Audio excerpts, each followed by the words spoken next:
morning, people. It is Wednesday, the 19th of April. Welcome to TDA, the day after, your favorite news platform and the home of popular culture as defined by the culture. And I am one of your hosts, Martin Royalty.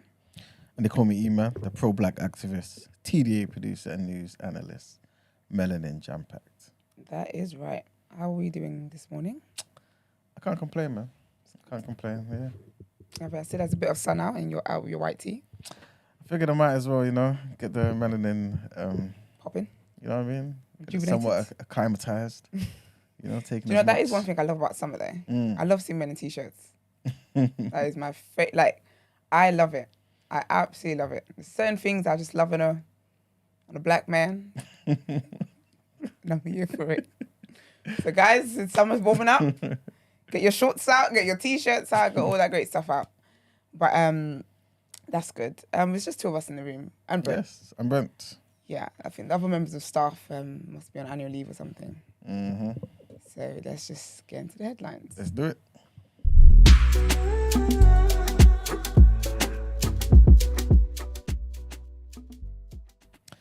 Okay, first headline. So the former leadership candidate for the SNP, Kate Forbes, has warned that the SNP will be in trouble unless the leadership takes decisive action on its internal affairs.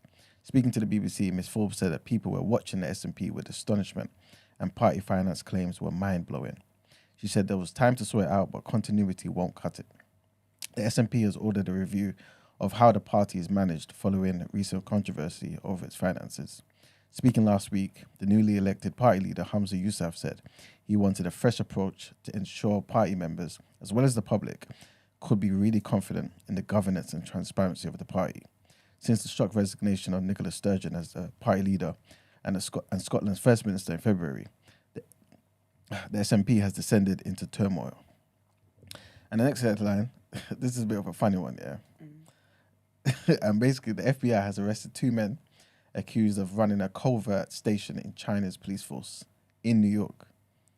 The Chinese police in New York. Yes. This is not... Are they Chinese, at least? Yes, but this is not New York police who are Chinese. This is Chinese citizens. Yes. Supposed to be the police in New York. Basically. That's a very stupid crime. It's kind of like, remember that time we were talking about how the Chinese had a police station in South Africa? Oh, yeah. Kind of like that, but in New York. Can you imagine? There's more to it, though. I'm kind of, trivializing it a bit. But basically, the station in Manhattan's Chinatown was allegedly set up in February 2022 and operated by Beijing's Ministry of Public Security as part of a campaign of transnational repression against Chinese pro-democracy activists and other political opponents around the world. The Justice Department also announced charges on Monday against 40 MPS officers, which is the Ministry of Public Security in China, and 4 others for allegedly running an internet troll operation against dissidents in the US, creating fake social media accounts to harass them and recruiting an employee at an unnamed US telecoms company to have a pro-democracy activist removed from the platform. The officers, thought to be in China, are alleged to be members of an MPS unit, which is the 912 Special Project Working Group, dedicated to the pursuit of dissidents abroad. The alleged secret police station in New York was raided in October, and on Monday morning, the FBI arrested two New Yorkers suspected of running it. China has insisted that the New York site and similar offices around the world are run by volunteers and are not connected with the police. On Tuesday, a Chinese Foreign Ministry spokesperson again denied all accusations of an overseas police presence and accused the US of making groundless accusations. And the last headline is linked to Russia's aligned hackers. And basically, apparently, anyway, according to the Cabinet Office Minister, who's going to be having this speech later and warn basically the UK government, he's saying that Russia-aligned hackers are seeking to disrupt or destroy Britain's critical infrastructure. The groups have started to focus on the UK in recent months, and this is what Oliver Dowden will be saying later on in the speech. He will unveil new measures to support businesses on the front line of our cyber defences. Meanwhile, the National Cyber Security Centre, the NCSC, will issue an official threat alert. Meanwhile, the NCSC will issue an official threat alert to critical businesses. Officials are recommending that organisations such as those behind the UK's energy and water supplies act now to protect themselves against the emerging cyber threat. The NCSC, which is part of the UK Cyber and Intelligence Agency, the GCHQ, will say the hacking groups, which are often sympathetic to Russia's invasion in Ukraine, are ideologically motivated. The alert will warn the groups are less predictable because they are not subject to formal state control. And that is the headlines. Thank you. Let's get into what you say on topic of the day.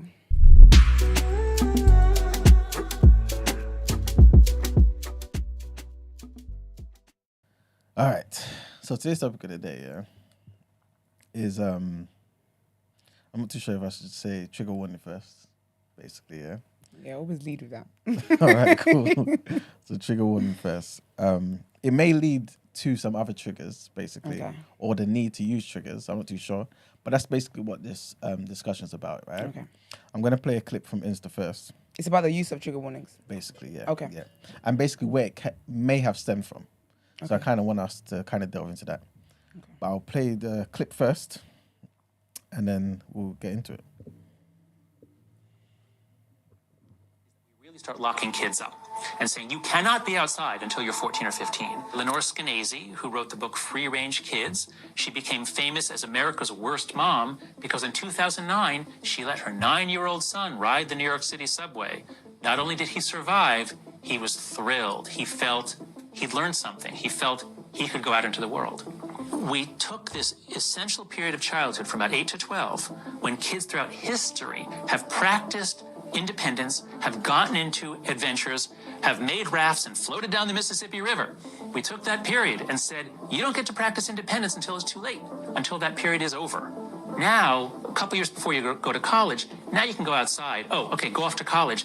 And a lot of them are not ready. They're just not used to being independent.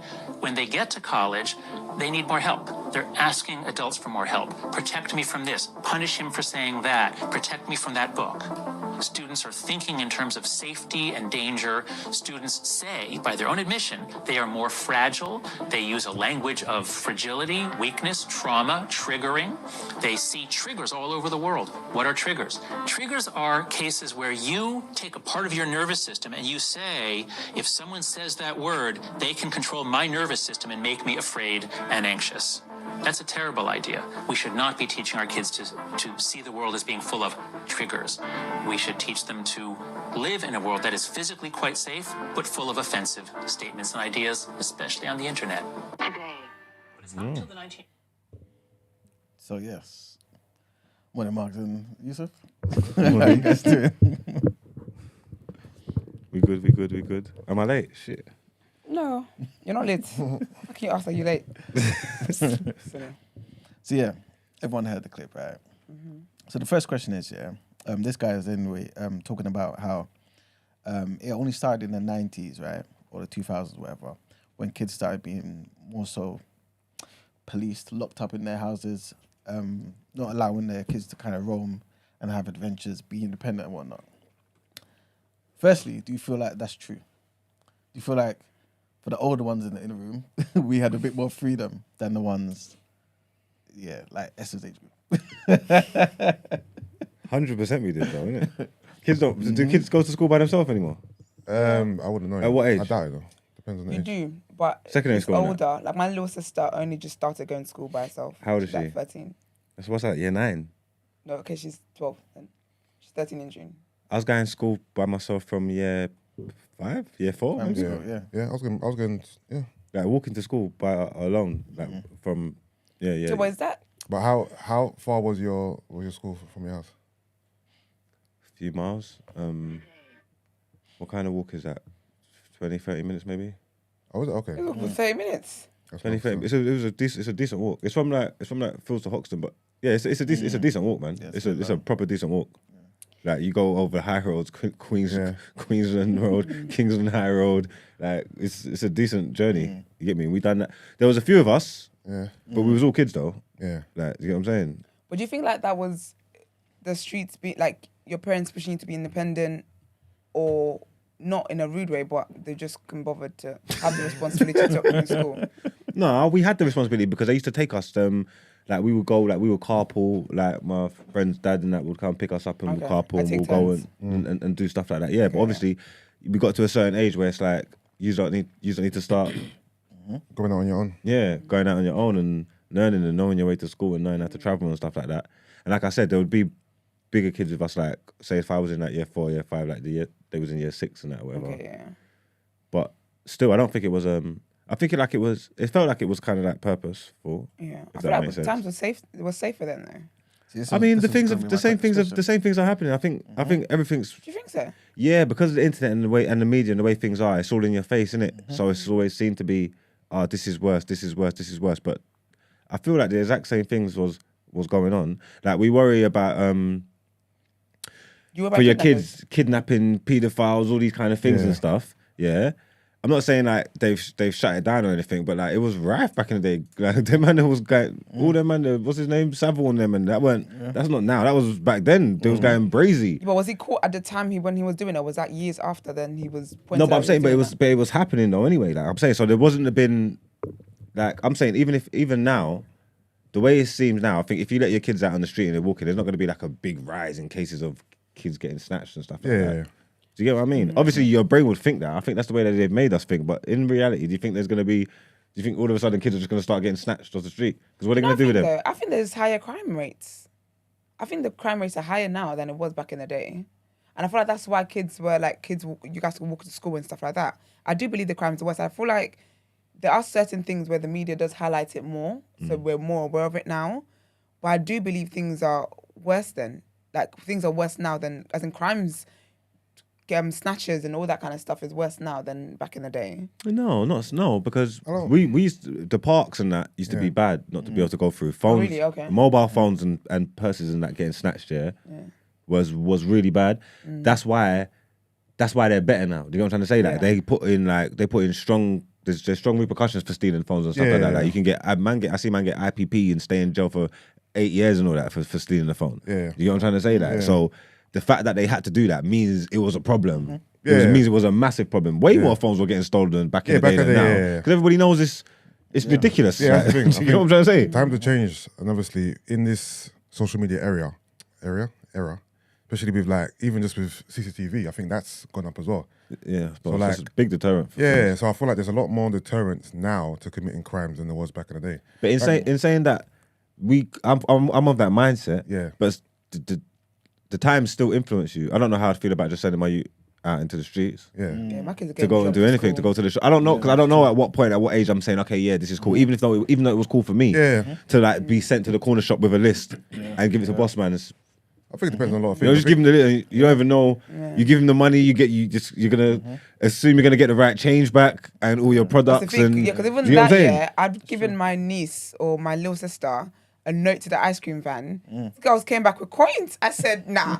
My brother had to go to the ice cream van and he's like, oh, here's the real change. Do you get me? They can't even trust it anymore. They're out here cheating.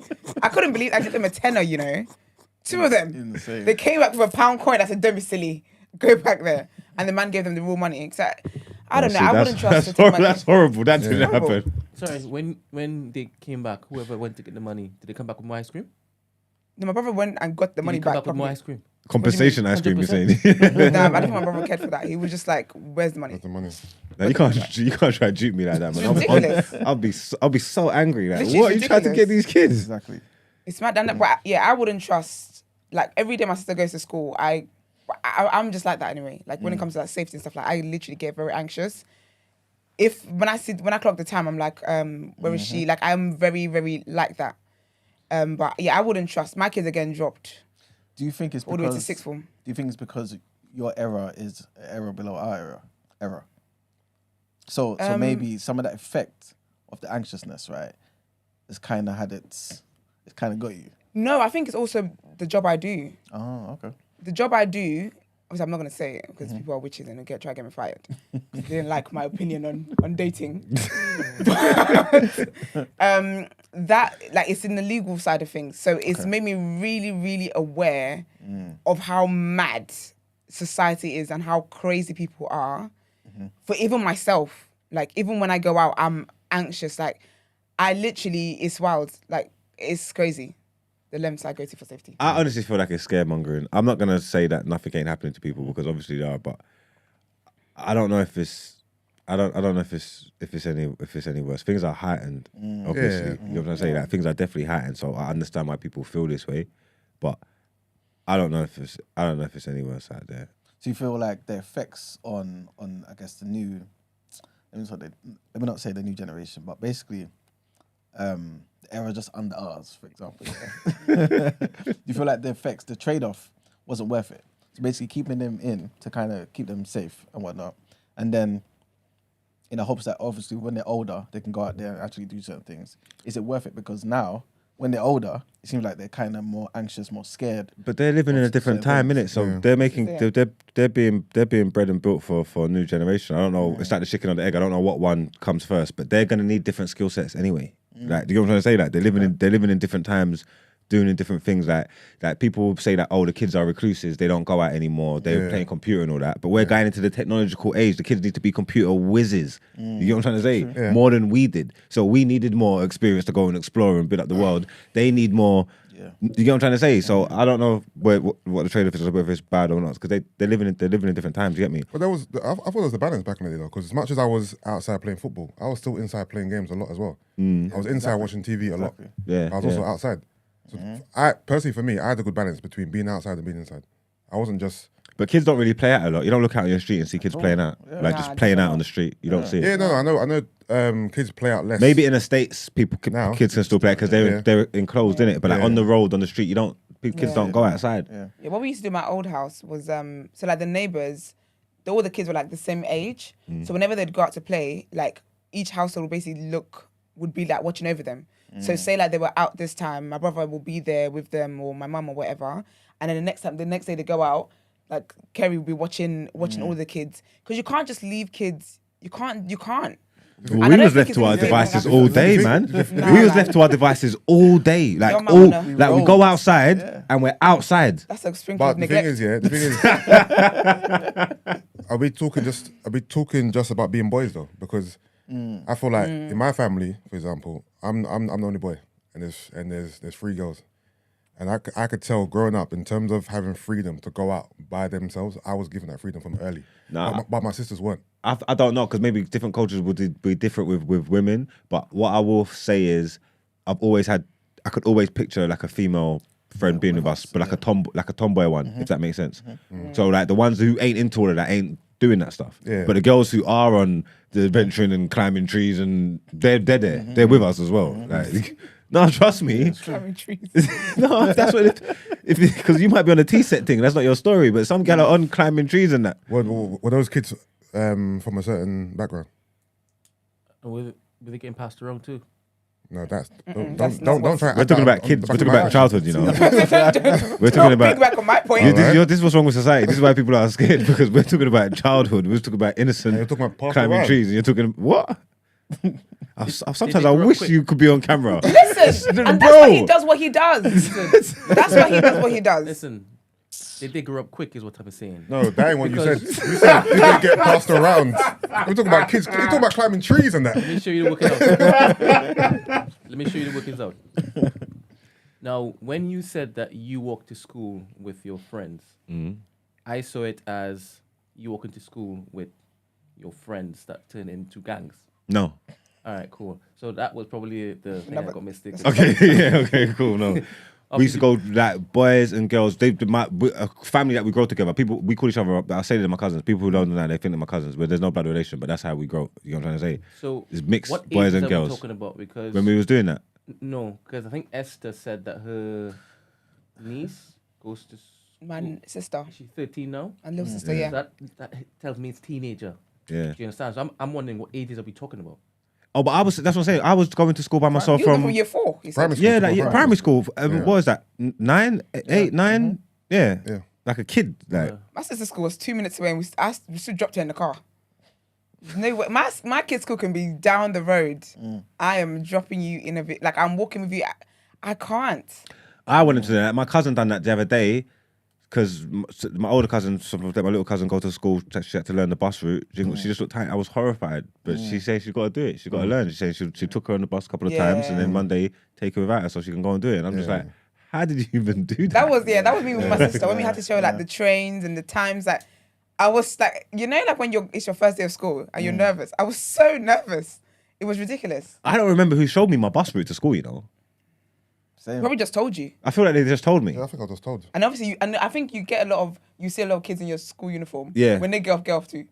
Yeah, I don't remember. I don't think they walked me through. I don't remember getting like my mum taking me on the bus and doing it with me. I don't remember that. But at 12, 13, did you need that guidance though? No, because I was going to school from 8, early. Killy. Yeah. I was straight. No, same here. I was going That's what by I'm saying. myself since This I new was, generation. God knows when. They might start to show like Google Maps, like how to know like the platforms. But obviously, she's been dropped to school all her life. So this is really a whole new world. And now she can, here and there, goes out with her friends. And I'll be like, okay, what time are you going to be back? And like during half term and stuff. And she goes like shopping centre and stuff like that. But even that, I'm just like, well, I just literally don't think about it. You see, you mentioned earlier, about how now this new generation are kind of being prepared for the things they need. It's like being more technical and things of that nature, right? But in this situation where, for example, the government's talking about on the 23rd of April having this emergency alert test, right? To me, that highlights the fact that certain things can still go wrong. You still need to have survival instincts, right? To be able to thrive in crazy situations. Are we robbing the kids of that, though? No. You don't think so? Because I feel like this is the society, like the way kids are being raised is fitting for the time they live in. Yeah. When my mom tells me about how the country was when my mom moved here when she was 15. When she tells me about that, they were not worried about anything. There was no worries about being mugged. There was no worries about anything. Like she remembers when that shift came. She remembers the shift of you can't just have your kids out anyhow. You can't she remembers that. And again, so I feel like the way the kids are being raised today, it is fitting for the time that they live in. Like when we have those moments where like the number on my timeline, every single day it's like 3 kids missing. As in just reported. Like missing children. No, but a lot of them ain't wild. missing though as well. That happens a lot as well with that internet stuff. A lot They wanna know because the parents get like, I don't want to say they jump out their prams, but old school you would have waited. You get me? Like old school, the mumsy could have waited 78 hours. Let me really see what No, I'm but I'm going. talking about like police reports. 15 minutes. The kids on Facebook. 15. I ain't seen for 15 minutes. The kids on Facebook slapped out here, retweets going wild, and then the kid seen this guy viral, and they say, "Bro, what's I would hate that, you know. what is? You're here linking a boy. You know, like your phone's going crazy. You say, bro, why am I going viral? Like, it's like, No, but I'm not talking about this. I'm talking about like the ones where they're like, oh, they're missing for like 5 days and stuff like that. But stuff like that was happening in our time as well, though. yeah, Yeah, it's y'all true. just didn't have the Wait. I think you like exaggerating these things. If your kid's missing for 5 days, what are you talking about? 5 days? Yeah, no, that's cause for alarm, of course. And 15 minutes, obviously that's an exaggeration, of course. But if your kid's missing for 24 hours, that's alarm bells. If your kid's meant to come home, if your kids normally comes home from school at 3:30, for example. No, that's too early. 5, for example, yeah. And they don't come home until 9, 10. Yeah. And they normally come home at 5 every day. That's alarming. So you don't have to wait 24 hours to know that your kid's missing. 72 If your kid comes hours. home at 5 every day, but suddenly it's 10 o'clock, they're not home, that's alarm bells. Because It's if your kid said to you, yeah, I'm on the Dad, I'm on the train now. I'm getting off the next stop. You know, from the train station to your house is a 5-minute walk. 30 minutes go by, you're not gonna think. I'm not saying it's right or wrong, yeah, but I feel like, yeah, like if like kids ain't allowed to be rude or whatever, or allowed to explore it. I feel like back in the day, if you did stay at a friend's house without a permission and you was gone for the night or whatever, when you came back the next day, you're gonna get in trouble, you're gonna get punished, yeah. But the National Guard ain't gonna be outside for you though, I don't think. If that makes sense. I'm not sure if I'm wrong or not. This is how I feel. Like I'm saying, like now you do that. Now, you can't do that now. You're gonna be on Facebook. You know what I'm trying to say? That because you got that. So it's like we're bred differently. The parents are bred differently. They're not even strong enough to say because everybody's just so scared. Enough. No, because before we know we got experience. The kids know outside, innit? So it's like, all right, let's see how this pans out. It's not the end of the world. But now everybody's so nervous. It's like. They must be finished because they're not prepared for nothing. They're not got home when they were supposed to. I'm not gonna lie, yeah. So this is the end of the world. Everybody must be dead. What do you think the nervousness is justified? I grew up different. I came from an African background.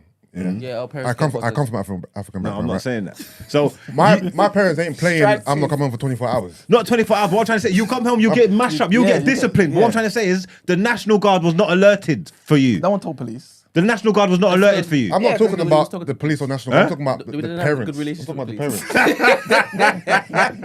You know what I'm saying? That's what it was, isn't it? No, they like, please. Oh, for real, if we like, please, we would have called him, innit? Maybe that's what it is. Oh no, I'm just saying. You no. I'm not talking about the police or national. I'm talking about how do our parents feel and how do our parents react. Oh no, I wouldn't get mashed up. Yeah, definitely. I would get, you get disciplined. I'm not saying this. I'm not saying they're letting it slide. What I'm saying is I don't think the initial. I can't explain. I it. think, Do you think? I Yeah. think your mother would have been used to you doing that though, because there's no way 24 hours could like go by Yeah. for the first time and she isn't worried about where you are. I'm not saying not worried. But it's not a full blown 24 hours though, isn't it? I'm only going off the back of what he said. Yeah, but come on, man. 24 Just hours. no, but just come on, Give man. or take a few minutes. That's the whole day. I don't know. I could be wrong. You get me? No, I don't know. I think it's just you exaggerated it. Yeah. That's written too much though.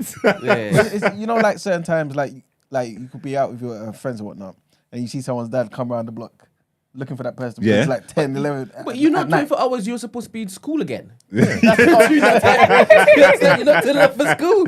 Yeah. You didn't come home and eat. Yeah, no, fair enough. I am overcooking it. But I think the estate life was a bit different than regular houses. Yeah. Yeah, it was, yeah, yeah. probably, yeah. Because I guess with the estate life, yeah, you have a community to kind of raise you. And I guess parents are kind of used to their children coming in at certain times, even when it is that they're out at work and stuff. Do you understand? They're giving their own key early. It's true. And don't get twisted. Back in the day, there was kids that weren't allowed out as well. It ain't like it's just happening now. There were kids that weren't allowed out back in the day, in our day. Yeah, So I think it depends on a lot of different variables. Depends on your Yeah, parents. there were some kids how who were strict they are. down bad. You just your- knew. your Don't even knock for background, them. Don't even knock for them. 'Cause wherever that's just you not their live in. story. You'll see them at school, bro. Yeah. Like And also, I feel like parents might ascertain how, I guess, streetwise their kids are at a certain age and give them leeway or leverage depending on how streetwise they think their kids are.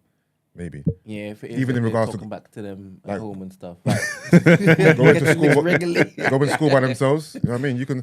I feel like you would know if your kids are not capable of going to school by themselves, or this particular child might need me to take them, or this one can roam free because he or she, is capable. Crying all You the wanted to time. run through. You know what I mean? They would know if their children are soft. Yeah. 100%. So, 100%. like in that same clip I played, the guy was talking about how people go off to college now, or university, in our country or whatever, and then now kind of needing help to get certain things done, innit? They're more so not able to deal with certain things, right? Like he was also saying, they use languages like fragility, weakness, trauma, you know what I'm saying? Triggers, things of that nature, right? Do you feel like all of this is making it worse? Are we articulating something and making it worse because now there's something, like we're giving words to definitely, certain 100%. things, you know what I'm saying? Yeah, you're putting the ideas out there and you're allowing them to manifest and develop into these attitudes, basically. And it's because I swear he said something about Huckleberry Finn and all that, and it's true. Yeah, you don't really think about it, But it's like we had examples of people exploring the world, bro. Of being free, of facing their fears, of doing madness. Their story, like they wouldn't write them kind of stories now because they're gonna tell you you're influencing kids to go and do. You get what I'm trying to say? Like, you get me? Like, man, kids going out. Remember Stand By Me when the kids go out for they're gone. You get me? Like, okay, granted they find a couple of dead bodies and things, but it was cool. You get what I'm trying to say? What? No, it's a good film. No, but it's about life experiences and learning. You get me? And I just feel like that's taken away. I can't believe how quickly you just brushed over that. Yeah, it might be a couple dead bodies, but you there. Could be worse. Could be 3 bodies. I feel like they find a dead body in the woods or by the river or something. But that's It happens. yeah, that happens. That's the what's them things called when you're going through life and you grow up and you go learn the rites of passage kind of thing and that. It's just living and learning. You get me? But there's no, like I'm saying, there's no real examples of that anymore. Yeah. And I feel like if someone did make a story about a kid that left home, went and travelled the world and done all this stuff in his adventures, done it without the parents' permission and You did that boom, though, boom, Joe boom, the boom. Explorer. I don't know. I watched it. I don't know how that's packaged Nah, up. that's sis just gets her puts her backpack on and she just goes. I've never seen her. Is she like? I've never seen her ask for permission. No, she just does. I feel like cartoons and stuff influence kids to want to go on stupid adventures. But That's what they do. Even Little Mermaid wanting to go and touch the other side of the world. There's always adventures is the theme of kids shows. But a lot of the, alright, so something like Little Mermaid. Obviously, I've not seen the more recent one. Yeah. Oh no, it's not out yet. May 26th. Okay, cool. See, I feel as though they're gonna like modernize that. And it's gonna be different to the Little Mermaid of our time. No, because Ariel's dad was upset that she wanted to go and be a human. In the new one, Hallie, Ariel's dad, is still upset that she's trying to be a human. It's the same thing. I feel like there's always adventures. I feel like there's stories about adventures and stuff like that for kids. We talked about the storybook where they're telling kids about Tommy spilling things from his penis to the floor. Do you remember that stupid storybook? I don't think adventures is where they're drawing the line for kids when they're teaching them such intense things about sex and stuff. I don't think adventures is where they're really drawing the line. Inner adventures.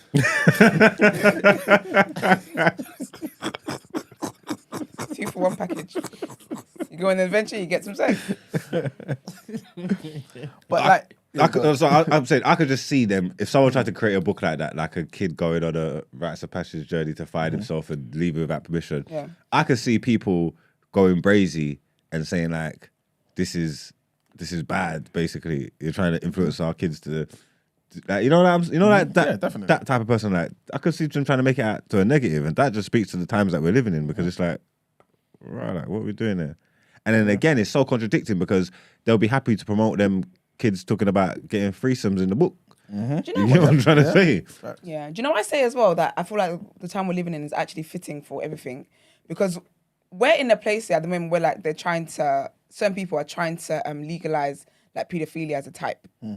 Of course you don't want your kids like walking around. Do you get me? There's so much things that back then were not normal that people hid.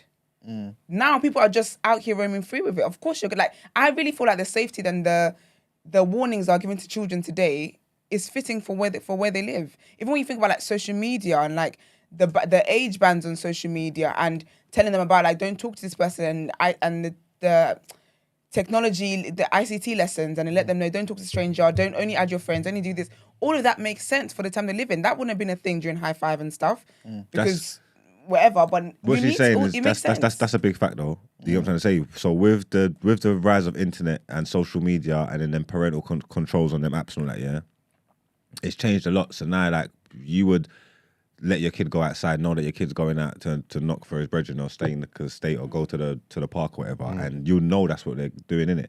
Now you don't know that's what they're doing. You know what I'm trying to say? Because I could have met my online friend. I'm going to meet my online friend in the park. Who the hell is your online friend? Now you're getting catfish. The online friend's a big man. These things are actually real things. You know the newest thing with social media that as we well? wouldn't take into account before, and you have to take into account now. Like you have to, innit? You don't know who's on your kid's Facebook or Instagram or whatever. So you can't say the parents are stupid because times has changed, innit? Yeah, of course. The newest thing I've been seeing as well with parents is like a lot of parents are raising awareness on it on TikTok and whatever else, other apps, is trigger warning. Is like kids being taught how to commit suicide. All these things has been sprinkled in social media, so they will see an ad that all these things. So when these warnings kids are being, all these triggers kids are being alerted to, I think is so warranted. And I think even like with trigger warnings and stuff like that, it's warranted because again, you don't know what people's situations are. So I think for me, I feel like trigger warnings is about being sensitive to the other person. We don't know each other's stories. Even in this room, we don't know what each other's been through. So I feel like trigger warnings is just being aware that yes, it might not affect you, it might mean nothing to you. You can talk about rape however you want to talk about it. However, for the next person, it might strike a nerve. I feel like all of this it makes sense. But, go on, I know you've been waiting. Go on. You've been dying for it. It was about something else. I can't remember now. No, I was gonna say in terms of trigger warnings though, I understand what they're for, but I feel like the process of it doesn't really make sense. Say trigger warning. So are you giving that person an opportunity to either leave the conversation, leave the room, but they don't know what you're gonna say? Yeah, but no, because so you say trigger warning, then you say what you're gonna say, but now you've triggered me. But who knows? It may or may not be a trigger. Because you're meant to say trigger warning sexual assault, trigger warning Okay, murder. cool. So it's not being used properly. Yeah, so if you add the prefix, I can then look and be like, okay, sexual assault, I don't want to hear that, or murder, I don't want to hear that. Like, that's what you're meant to. You're not just meant to just say trigger warning. But sometimes I just see trigger warning and I'm just like, I'm not there today. So whatever the trigger, it might be about someone stealing milk. I don't care. I'm just not there today for any form of trigger. That makes sense, because normally what I hear is trigger warning, pause, and then so-and-so. Like, I do, I do believe people use it wrong. People do not. So like sometimes people say stuff and then they'll be like trigger warning after. I'm like, I don't feel like trigger warning is being used. Not you, man. I actually just meant generally. But I don't think trigger warning is being used the way it's meant to use. It's almost like it's now become like a buzzword. Yeah. And I feel like that just defeats the whole purpose. And I see people talking about, trigger warning, loving husbands. But it's fair. You get cooked for anything these days. I get it. But do you feel like some of the things that like we're warning people about with these triggers, like we experience in our time though? You know what I'm saying? And Don't make it right. A lot of you need help. Yeah, but you know what it is, yeah? Some It's people like, walking traumas. I think when you do that, I understand that, yeah, you should, some people can be triggered by stuff, so preparing them and all that, just caring for other people and all that. I get that, yeah. I also understand the other side of that. When you play into that, yeah, you're allowing them more... It's more powerful. Because it's like, bro, this is the world that we live in, yeah? Like, things ain't... There's ups and downs, things ain't good. You're going to see things that will remind you of things and stuff like that. Like, you can't just not say words or not say things because everybody's experienced some kind of trauma related to something. Yeah. And you also need to be strong enough that just because you see something, yeah, all right, yeah, you can relate to it. Okay, yeah, it can remind you and you can relate to that situation, yeah. It shouldn't, it might, I can't speak for everybody, but like you need to be strong at that. It shouldn't like bring you back to the place where you start going crazy again. Like, do you get what I'm trying to say? I don't think the trigger warning is to do weakness because again, there's different gravity of things. So you might, say someone talks about something, sexual assault. I might be like, okay, do you know what? Like I get that. I might say there's a scale for sexual assault. I might be here. Because that might not affect my day. Somebody else might be all the way at the top. That can affect their day. I don't feel like trigger warnings is to do with like, you not being strong enough or anything. But it's just about being comfortable. Like my parents' generation, they don't know about trigger warning. My mum would just tell me, just say stuff. And I don't want to hear it. So now I have this thing, I'm like, what is it? She's like, let me show you something. I'm like, what is it? What do you want to show me? She can show me a beheading. I don't know what she can show me. But again, I don't want to be there. Like I understand, yes, it's the life we live in, and yes, there's crimes, and yes, there's all these things. However, there's so many areas of your life that you go into where you have no control about the conversations that's had around you. I might go into a cafe and the news is saying something that is triggering to me. I have no control over that. But where I can have control, when I'm in this room and I'm having conversations, when I'm on social media, and these are things that I can control. I think trigger warning is suitable for those situations. If I'm walking past someone on the road and they're talking about rape, for example, I have no control over that. And that's fair. I will have to deal with those emotions as I've experienced it in live. However, in situations where I can take control, I don't think there's anything wrong with taking control. I definitely get what you're saying, yeah. Like both of you were basically saying, it's obviously good to bear in mind people who've been through certain things and whatnot. But like in the same example you gave about your mum, for example, why is it that it seems the older generation, even our generation at times, can show other people certain things like this and not even think about triggers? I feel like you've been desensitized to it. Is it desensitized or is everyone's been hyper sensitive? I think no. I don't think people are hypersensitive to anything. I think you've been desensitized. There's certain things, certain topics that I'm desensitized to. But really and truly, if I go around somebody who's never had this kind of conversation, that will be a shocker for them. I think when you hear stuff, when you see like if you think about how it is that we see black people being killed all the time, we've been desensitized to that. That doesn't obviously trigger some people, yes, absolutely, and it is triggering for us anyway because it makes us uncomfortable, makes us angry and stuff. But the rate at which we see this, over time, you do get desensitized to stuff. However, if you went around a black person who lives in a very safe neighborhood and does not know that these kind of things are happening, they're going to be shocked. They will probably cry, they'll break down because it's like, oh my gosh, what do you mean? Do you understand? I don't think it's necessarily a thing where it's like we're hypersensitive. I don't believe in hypersensitivity. I believe in people being desensitized. And so it's normal. So my mum will have certain conversations and just blurt it out. But again, for me, this is why I say we don't know each other's stories. Where my mum is a very, she just gets on with things. I don't think that's a healthy thing, but that's her story and that's her life. That's how she's living it. Because again, I've been afforded the luxury to not have to soldier on and not have conversations if I don't want to have them. I think with the older generation and our generation, there is a privilege thing. My mum had to deal with difficult things so I can have the privilege to be in therapy and choose what conversation and choose where I want to be and what I don't want to be. However, I don't think just because they deal with it makes it normal, because a lot of them are not dealing with it. I agree with that last thing that you just said about Yeah. a lot of us obviously are not dealing with certain things, right? But at the same time, the history of humanity is such where bad things occur. Yeah. People die. All types of bad things Yeah. happen. I don't think that the entirety of human history, everyone basically during those different periods are basically desensitized. I think it's more so they have a proper understanding that this is just life. Oh, here's an example. At my church, I told you guys we'd talk about the suffering Christians around the world who are being persecuted and all that kind of stuff. Yeah. When it's being reported about Nigeria, for example, because there's a lot of kidnappings, there was a bunch of schoolgirls were just kidnapped on Good Friday, just gone. A lot of them were killed and stuff like that. In my church, there's black families in my church, right? I'm aware of kidnappings in Nigeria. It happens like you're buying bread. Get kidnapped for less. Do you get what I mean? I'm aware of that. Again, I've lived in Nigeria. I'm desensitized. Yes, it's sad when I hear it. Yes, I pray for the people. Yes, it hurts me, but it's not a jump scare for me. The white people, when it's reported, I see them physically. They're like, what the hell? Do you get what I mean? Because again, they're not used to that.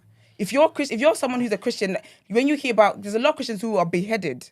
Sorry, but this is what happens. Do you get what I mean? Again, when I first heard of that, this wasn't something that I knew about was happening constantly. That was a shock to my system. So I do believe you can get desensitized to stuff. Because it's normal. It's not normal, but sorry, but it's like not a norm, but you're aware. Again, like you said, you're aware that these things happen. But someone who's been sheltered from this kind of news, and doesn't mean sheltered in a bad way, but their reality has not exposed them to this reality. It will be a trigger for them, but it doesn't mean that they're hypersensitive. It's just that you are not as sensitive to this matter anymore. Go on, see. Emmanuel, it's an interesting point that Esther's making with the desensitized nature of things that are supposed to be macabre and you're supposed to have visceral reactions too. When things like that are normalized, does it not negate the type of response one needs to have in order to galvanize like a protest or like a stand against it? Not necessarily, because I think in the back of our minds we know what's right and what's wrong, innit? But I feel like a lot of the time we may run away from certain things, right, instead of dealing with it. You know what I'm saying? Like I'll give you an example. Before you move on to an example, I need you to understand exactly what I'm talking about. So if we keep seeing black people getting shot by police, it becomes normal for us, right, to see it, right, and not get angry and want to basically say enough is enough. I don't think that's the case though. I think you may become desensitized to maybe the blood and the gunshots and things of that nature. Yeah. But we won't become desensitized to the fact that we've lost life, or at least we shouldn't be. You know what I'm saying? So I think they're two different things. I think we shouldn't be, but I think we are. Yeah. Yeah. I think of slave movies. If you remember how you felt when you watched your first, I remember how I felt when I watched Roots and stuff. Yeah. Not that it's entertainment to me now, but I'm not shaking in my bones like I first shaked when I watched Roots. But I think that's with anything. That's like with pregnancy. You know what I'm saying? A woman is scared of pregnancy. Have the first baby. I want the second. I want the third. I want the fourth. Well, then women have talked about how they forget though. Like they said it's like a divine thing. When the baby comes out, you just forget everything you've been through. Yeah, but that's because you've called it a nice thing to call it divine. It's the same desensitization. Hear what I'm saying. Yeah. Like in these deprived areas, you have young people growing up seeing death, stabbings, and life seems different to them. They don't look at life differently, and they don't look at death differently. Can you speak to this, Mags? What's this now? Obviously, you haven't grown up in Chirac, right? You haven't grown up in Iraq. But the children that are seeing this type of destruction day in, day out, are they changed? Is it obviously their childhood is completely different, right, is different to us because of the environment in which they've grown up in. Yeah, they will change. Do they approach death differently? I don't know about approach it differently, but they might not look at mortality the same way, innit? You know what I'm trying to say? They might not think about their future or think about I like that. about stuff like that. You know what I'm trying to say? They might not see that. So you have a vision for yourself as an adult. They don't have that vision because it's fast and fleeting, innit? They don't see themselves. I told you a long time ago. I didn't think I'd live past 25. Yeah. I thought I think that's a massive achievement. Yeah. You know what I'm trying to say? Yeah. At the age I was, everything that was going on around me, losing so many people. I'm saying nobody. Like, we're not gonna. How you gonna get there? You know what I'm trying to say?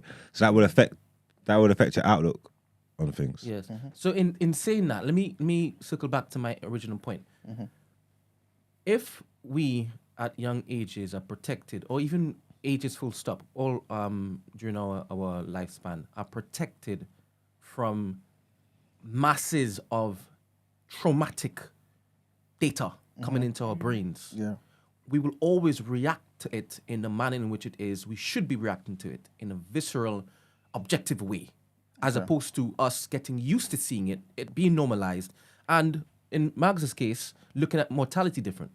No, but the thing is, when something dangerous comes Mark's way now, he's not running. And I think in life sometimes. But that's even Can you hear what you just said? Yeah, but that's the whole point. Can you hear what you just said? What? That could be dangerous. No, but that's the thing though. Sometimes it's a case of you being able to choose and Between- say, I should not run here. Because once You know what I'm saying? like that Will Smith film, the difference between fear and danger. Yeah. So if you should be able to know when you're definitely in danger, when This it's is real, it. or when you're just I scared and can feared. hear you beginning to cook, and bear in mind, you might cook the wrong way. It's true though. What I'm saying is that I hear what you're saying, Emmanuel. Yeah. But the fact that it is that you would instead stay to fight as opposed to flee, that could lead to death. It could do. But it's. I should never have said this. Right? It just reminded me of something. I'm not going to give the example, right? But it's a different world, man. You can't run from everything. I think You know it's what I'm saying? it's not about weakness and strength, and obviously you can't. Everybody deals with things differently, yeah. But I think there's like sentiments that we're giving into that's breeding a kind of. I can't explain it. I don't want to bring up anybody's thing because now we're going to trigger a warning. What's your point again? Who? What's the point you're trying to make? Again? So initially, we were talking about, I guess, the use of trigger warnings, right? And letting people know this is what we're going to be talking about. Yeah. So you have an opportunity now to remove yourself from that particular thing. Now, in my head, Emmanuel was saying, if you're not giving them that information, you're not preparing them to get used to it. Like you putting a virus in your system, so you can get used to it. Do you understand? Yeah. And I'm arguing, well, you normalizing this stuff is worse than them getting it or hearing it for the first time and reacting badly to it. Yeah. Do you understand? Yeah. So I'm arguing, no, for a lot of people, trigger warnings are good. For a lot of our parents, they could have done more better in life if they had that particular privilege of hearing this is going to be traumatic. Could be true, yeah. If it is that you want to choose to go and do this, knowing full well this is going to have the effect. Because a lot of us, a lot of our parents didn't know what consequences would come from the type of data they were taking in. Yeah. You understand? And they just had to basically just firefight. Survive. And it bled into us. Do you understand? And it caused us to be certain ways. And we are now trying to basically fix that. So in my head, he's suggesting that I like the old ways better because it made me the way I am. But I don't think that's a good thing. I think it's a good thing. No, I'll give you an example. Yeah. go on. So to cut you. My daughter, she was climbing up on something. She's like, "Oh, Daddy, I'm scared. Mommy, I'm scared."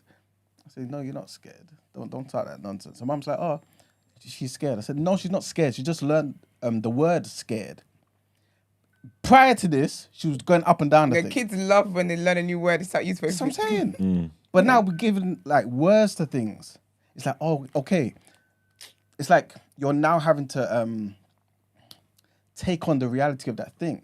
It doesn't affect you, or it shouldn't as much, but it's become real to you. Do you know what's what I'm saying? interesting, though? That's why I had to nip it in the bud. You're not scared. Go up and down. Do you know what's interesting though? I think sometimes, even like with like trigger warning and stuff like that, yeah, it's stuff that people have always felt. We just never had the word for it. I've known how my body has reacted when I heard about certain topics, but I just never knew. I never understood that what that was. I just knew that when you have certain conversations, I'm uncomfortable. When you talk about this kind of thing, I'm uncomfortable. Like I feel it in my nervous system. But obviously, now that there's a trigger warning, and I feel like that's why I said it's about being considerate. Because again, these things have always triggered me. But there was never any allowance given for that trigger. And that's why I like trigger warnings, because it's what people have always felt that. If something makes you uncomfortable, I don't personally feel like because now we trigger warning this, if you've always been fine with it, because now we say trigger warning, you're not automatically going to be magically uncomfortable. I don't believe that. It's not that necessarily. It's more so allowances to not try and get over something. But like, I know I'm kind of saying it in a particular way, right? But it's like, and I'm not trying to belittle anyone's experiences and whatnot. But again, with that same example of my daughter, right? In this world, it seems like if she's scared, the world has to say, okay, cool, you're scared, don't go on that particular staircase, or don't climb up this particular thing, right? And that's it. But in life, you have to climb upstairs. But the thing is, though, sometimes, and that's fair, but not every human can be that. There will be humans who you can tell them, you can give them all the assurance you want to give them in the world. But again, it is not in them. They're not set up that way for your motivational speech to help them. But before though, we used to try and motivate them and help them, push them through that, rather than just lean into it and say, okay, it's all right, you can't do it. It's fine, you can't do it. You can't make it. You can't take it. That's what we're doing now. Before we would power through. No, you're strong. It's all right. You got this. Boom. But now it's like, oh, to trigger, leave. Okay, no, for real. Oh, you can't do it, and it's like that's what the sentiment is. It's like what we was talking about. I believe that. Sorry. That's why I believe there's a lot of issues there, because sometimes my mum would talk about like her friends from like back in the day and whatever. Like, oh yeah, like, and when she tells me stuff here, I'm listening. I'm like, that person had bipolar. That person was an alcoholic. That person, I feel like people, this whole survival mode of, you're strong, has led people to so many different paths, and they've then had to find ways to cope with it, because again, society did not give them that allowance to be like, actually, do you know what? It's not in me to try and be strong for that. And so then they go ahead because everyone said you're strong enough, and then it ends up leading them down a very dark path. The thing is, I'm all for healing. I'm all for that. But I'm not for people being scared of fire, right? If you're scared of fire, I think that's an issue. But if you've been burnt and you've healed, it's like, cool. I don't want to be burnt again, but I can still kind of go around the fire. Some people are at the bottom of the street saying, nope, that's too far for me. That's too close okay, for me. though. Okay, but in life, sometimes you have to get from A to B. And if you don't, history tells us you just don't survive, you die. And humanity, we need to survive. I think with this conversation, it's all about a measure of whatever we're talking about. Because you're not going to dash your child into the ocean and say, survive. Swim. No, but humans have never done that. Well, in crazy numbers. Wait. Stop. It's gradual. Listen to the parallel. Yeah. So when you say humans have never done that, take, for example, y'all in the States. Yeah. And your parents working 3 jobs. And you basically have to raise your young ones. Yes? Your siblings. Because you're the oldest, Emmanuel. You got a key. You're given money to go to the shop to buy food and this and the next. Yeah. That, to me, sounds like your mother, your father, dropping you out into the ocean. Yeah. Right? Do you agree? I don't think it's that bad. It's worse. No, I mean, I'm trying to give a parallel to the whole ocean stuff. Okay, cool. Yeah. Okay, Right? I'm following you. It is dropping in the ocean. In this day, you're not going to do that to your daughter, are you? Again, this might be because I've been affected by the internet, telling me there's pedos everywhere. So are you saying that you would, if it is that you had the opportunity to? I would allow my daughter to basically be the elder sibling and be somewhat independent. Of course, And give her parent responsibilities even though she's a child. Sorry, let's not go away from the example. The yeah. exact example. Tell me the example again, so I can be clear. Your parents working 24 hours. Yes. More or less, right? Okay. They're just coming home, dropping their stuff, changing and going back out. Cool. You are the eldest. You have 2 siblings. Yeah. They're giving you the keys, the money each day. I mean, sometimes you even have to basically stave off going to school because of certain responsibilities, right? And this is a survival mode type of thing. So, can you see that as your parents dropping you out into the ocean and saying, fend for yourself and for your siblings? Not necessarily, because I don't think in one moment I'll die. The ocean. I get where Wait. Are you saying going. wait? When you say you, as in you as the eldest son, because your parents are saying, try your best, please. Because No, but if it's out of necessity, they would have groomed you for that thing. I don't feel like it's like That's what throwing it's you out gradual. into the It's when ocean. you say groomed, what but do you mean? the They would first- have raised that No. you'd be it's raised with gradual. responsibility. You can handle this responsibility. Being the eldest you kid say and you taking can it. do it, No, but the first time is the first time. This is it. Exactly. How do you know? You're not doing it. You weren't Wait. yeah, It's just exactly. garbage The job. first time is the first No, but time. the first time is My the mum first used to time. finish school, happen have that to way. leave East, go to South on a bus and go and babysit as a little girl. When did they realise she was ready for it? But you're patterning someone, so the first steps when you take it, you're ready for the first time because the type of human beings you're raising. Listen carefully. I tried to give an example, a parallel to dropping into the ocean. Yeah, I don't think so it when is. I say drop into the ocean, I'm talking about it's the first Just the time first time, you've just- touch water. Yeah. Water that you cannot basically just use to bathe you, But Brent, yourself. but what I'm trying to say is, I don't think it happens that way.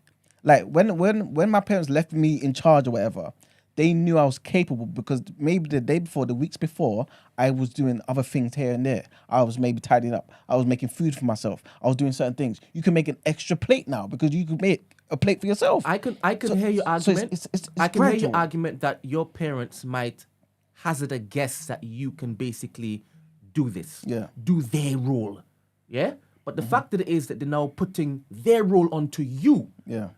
It might be a case where they think you can do it, or it might be a case where if I don't basically give you this opportunity, as you're talking about, just put them on the tree and see if it is that they climb. If they fall, leave them, see if they get up. That's a whole 100% that they might think that you'll be able to do it. But there are times when it is there's no other option but to hope and pray that you can basically fend it for yourself. I hear you, but I don't think it's as accurate as that. In any of these situations, Yeah. is this something that you should?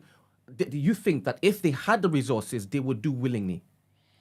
Come on. Yeah, but if they never had no choice, then it's not on them. But again, the parents, This is the main thing I'm asking. If they had a choice, would they do it? would they do it? No, but And a lot of this is- things- This now. Are you saying now we have the choice? This is it. Yes. We have a and some choice people are not now. doing it. We have a choice. Exactly Why that. would we choose other? If we had, if for example, there was no. I'm trying to think of a good example. Let's just say someone like Putin didn't exist, right? Cool. Is it wrong for the government to get people to train in the army? I hope it, If is it wrong? Putin didn't exist, if someone like Putin hadn't existed for the past 50 years, is it crazy for them to kind of prepare people in the army? I'm struggling to What I'm trying understand to say is, there's always life happens. The history of humanity has been in it like it's just happened in a like particular way, right? Yeah. Cool. Every now and again, you get a tyrant, right? At least from the perspective of that particular government, Yeah, you yeah. get a tyrant. You Yeah. get Hitler, you get Mussolini, or whatever, right? Yeah. Cool. But then you have an army, just in case. None of these guys have gone out and killed people in mass, but you shoot at targets. You know what I'm saying? Yesterday we were talking about running the 10K run, right?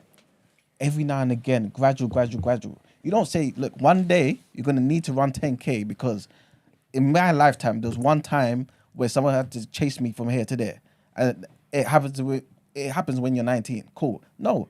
Up to the age of 19, you've been practicing for that But 10K run. some people train for things and some don't. So your parents. That's what I'm saying. Your parents might groom you for certain activities, certain things, but some kids aren't groomed for that. But no one's not doing it more. People was raising kids, bro. I feel like I'm not saying they're not doing that anymore, yeah. But people was raising kids, bro, and you're like, they weren't just thrown out into the water. It's like what you're saying, like they would have seen something. I've been installing things in you, yeah, for so long. Yes. Like the way you can clean up the house, your responsibilities, you can cook, you do this as a kid. You've got your head screwed on. I can see all these things I've been installing in you for so long. So now when I tell you to come and do this, and you're the oldest and take the key and hold the kids, you're ready for this. You never just threw you into the water. I know who my child is. That's true, but not necessarily, and not in all cases. So And that's what we're saying is the issue. in life, have you ever experienced a task you've been given that was new to you? Oh, I don't know nothing about this, but you have to do it anyway. Yeah, of course. Exactly. So it But happens you still- both ways. No, but you have the tools because of the other things, so you can apply them. It's Listen kind of like carefully. university, I right? understand what you're saying, but the example I was trying to give was a parallel to the dashing you in the ocean. Yeah, I I get understand what you're your saying. point you're making is a lot of things, especially from poverty and certain demographics and things was doing out of necessity. We never had no choice. You know what I'm trying to say? The parents had to go and work. There was no look up. There's no help. They never had no choice. Now we got the choice. Why would we do these things? So that point that you're making is 100% right. Yeah, I get. You know what I'm trying 100%. to say? Why put hardship and struggle on us if you don't have to? 100%. The same way But- we talked about handing inheritance down to our children, making sure that they have a better start in life. But I'll give you a perfect example. Yeah. Yesterday, Esther, it was yesterday. We were talking about being a man. Was it 2 days ago? 2 days being ago. a man, and when you get married and stuff. Oh yeah. Right. Oh yeah. I was just saying. If you got no responsibilities in the house, how can you go leave your house, right? Get married to somebody in a new house, and automatically know how to take care of the finances, know how to protect that woman, I don't know how think to you need protect to. your children. Certain things have to happen before you leave your house. No, I so don't. you I can, don't think you need to have. You're gonna get men who can't be men. I don't think you need to have responsibilities to then go ahead and then create your own Esther, family. I know for a This fact. is a yeah, different point, though. This is linked to the trauma and the trigger warnings. Because if Of it's a course different it is. argument we're talking about, this sounds like a different argument. The parallels are there, man. They're there. Link it. I'll give you an example, yeah. This might not be the best example. Esther, Yes. when you go into your husband's house, Yeah. is he gonna starve? Of course not. He's not gonna. Why? Because your mum and dad trained you, right? My mum. You know what I'm trying to say. I don't give people credit for things they didn't do. First of all, no, but this is one of the issues that I have with my mum and like the way African girls are trained. But the thing You see is, what's I don't so- want to cut you. Yeah, That's go all on. right. Even if you don't do it the same way as your mum, right? Yeah. You're going to prepare your daughter to go and be a No, wife. I am not going to. I'm all? not going to. Let me tell you. Let's get into it. go. Let's get into it. Come on. See when you were mentioning earlier about there was no girls outside. Yeah. Do you know why that was? Because we were inside learning how to cook stew. That's why we were not flipping playing outside because we wanted to play too. I always tell people I look forward to having like if my daughter is the first child or whatever it is because I'm the first African daughter in my family. Yeah, I've had mother responsibilities since I was a kid. I look forward to having a child who does not have these responsibilities. Like I can't wait to have my children and just have them be children. So for me, I'm not going to like my husband will not starve, my kids will not starve, not because my mum raised me to cook. That's what she was doing, but not because of that raising, but because again, I'm a human being who knows how to survive, and so I will survive that way. When I raise my daughter, and I'm going to raise my boys the same way to be able to be independent, to know how to cook, to do whatever, I'm raising them for their survival. When they meet people, when they have partners, it will be an extension of how it is that they take care of themselves. I can take care of you like that. That's why I said I don't think you need to have responsibilities in the home to then go ahead and be a good father or a good husband. If I teach my son, if I teach my son how to be financially responsible, if I teach my son how to take care of himself, how to be clean, if I teach my son how to cook, how to do all these things, he's already going to do that for himself, and he's going to be in a great place in society. When he then meets his wife, he's going to, of course, run a good household because, again, it's an extension of what he was already doing for himself that I've raised him to do for himself. I'm not going to raise my children to be good partners, to learn how to do things to be good partners. This is one of the issues I have with the older generation when it comes to how African women are raised. Gina and I talk about all the time, where a lot of the things we weren't taught to cook so that when I go out and I move out and I go to uni, I don't starve. I was taught to cook so that when I have children and when I have husbands, that's all I've heard all my life. When I have a husband, when I have children, so that they wouldn't starve. I don't believe in that. I hear you, Esther. Like, take it away from the reason, the intention behind it. Yeah. The reality is you're still going to teach your daughters how to cook, even if it's just for themselves. For themselves. But when they get into their house with their husbands, Yeah. do you feel like they're going to cook for their house? Of course they would, because again, they're going to do that naturally. And that's what I was saying to you about the son. This example you give about the man, about, him not being ready to be a husband. And saying if he had no responsibilities at home, will he be able to go ahead to the family and... Yes, he will, because again, I raised him to be financially responsible. I raised him to know how to cook. I raised him to be a disciplined individual. I raised him with the right values. Yeah. When you then start your family will benefit from the values that you have as an individual. So my daughter, when I teach her and my son how it is that they should cook and all these things, their families are going to benefit from what it is that they are doing for themselves. But the intention is not going to be for that. So this is why I don't agree with your point about you need to have responsibilities in the home. I don't believe you need to be someone who takes care of your siblings so that when you have kids, you know how to take care of them. No. If you know how to take care of yourself and you know how to be a responsible individual, when you have children, there's only kids who are amazing parents, amazing fathers, amazing mothers. They didn't have that responsibility of taking care of siblings. I don't think you need that responsibility. I don't think you need parent responsibilities on children for you to then to train you to be a sensible person in family when you have one. You need to put responsibilities on kids for anything because it's like what you were talking about, just expecting them to know how to do things the first time out. Is ridiculous. You get what I'm trying to say? And just with this day and age and sending your kids out into the world, sending them out there without no previous experience, is ridiculous. So you got to train them. I feel like this discussion needs real examples though, because obviously getting dropped in the ocean is whatever. It's like a metaphor. What things? And I'm kind of with you guys anyway. But what dropping your kid to school every single day, yeah. And then getting to a point where they're old enough to just go, yeah. Obviously, that can get done. It will get done. It won't be that bad, But even stuff like that is like people just take them to school every single day, and then one day expect them to know the route. Where did you live? I told you my little sister knows the route. Yeah. She's very smart when she goes out. This girl was dropped to school all the way up until the age of 12. Halfway through her being 12 years old is when she started going to school. She knows that she'll be like, oh, she wakes up earlier. Yesterday she woke up early. She's like, oh, you nearly done in the bathroom because my usual train is cancelled. So I need to get the earlier train. Can you drop me on your way to the studio? But you stopped dropping her and started taking her on the train, innit? She takes herself to school now. Yeah, but before that, you was dropping all the time, and then when you made the decision that you was gonna stop dropping her, you started taking her on the train. You didn't just drive her every day and then wake up one day and say, oh, we're not driving you no more. Go to school. That's what we did. Mugs. So how did she get there? How did she know where the station was? We sat down with her and we said, okay, basically, you're going to start getting the train to school. This is the route. This is the blah, and that was it. Yeah, so you did kind of. So you showed her. You prepared her. Yeah, but that's what you said that you can't. You said you can't go from showing them. The example of what I'm saying is you can't just do that and then just leave them and expect them to go. You'd have to show them, innit? So that's your version of showing them. But she didn't have responsibility of dropping my niece anywhere before it was time for her to take herself to school. Again, she was showed, and it was like, okay, do you know what? I've been showed. Fair enough. And then she went ahead and succeeded in it. Yeah, I know, I get that, but you still showed her. I'm saying some people will have the expectation of her to be able to just get there without showing her. But that was stupid. Not really. Wasn't it, though? No, but that's obviously it's a parallel. But that's what it's speaking to. That's what it's speaking to people getting dropped in the ocean on things. No, but that's just one example, isn't it? Okay, cool. But if you're 12 years old and you're about to go from primary to secondary school, and you have no idea where your school is, your parents are going to tell you where the school is. Exactly. They can tell you how to get there. That's tell you normal. Go. This is the bus you get to school. This is the bus stop. Get off here.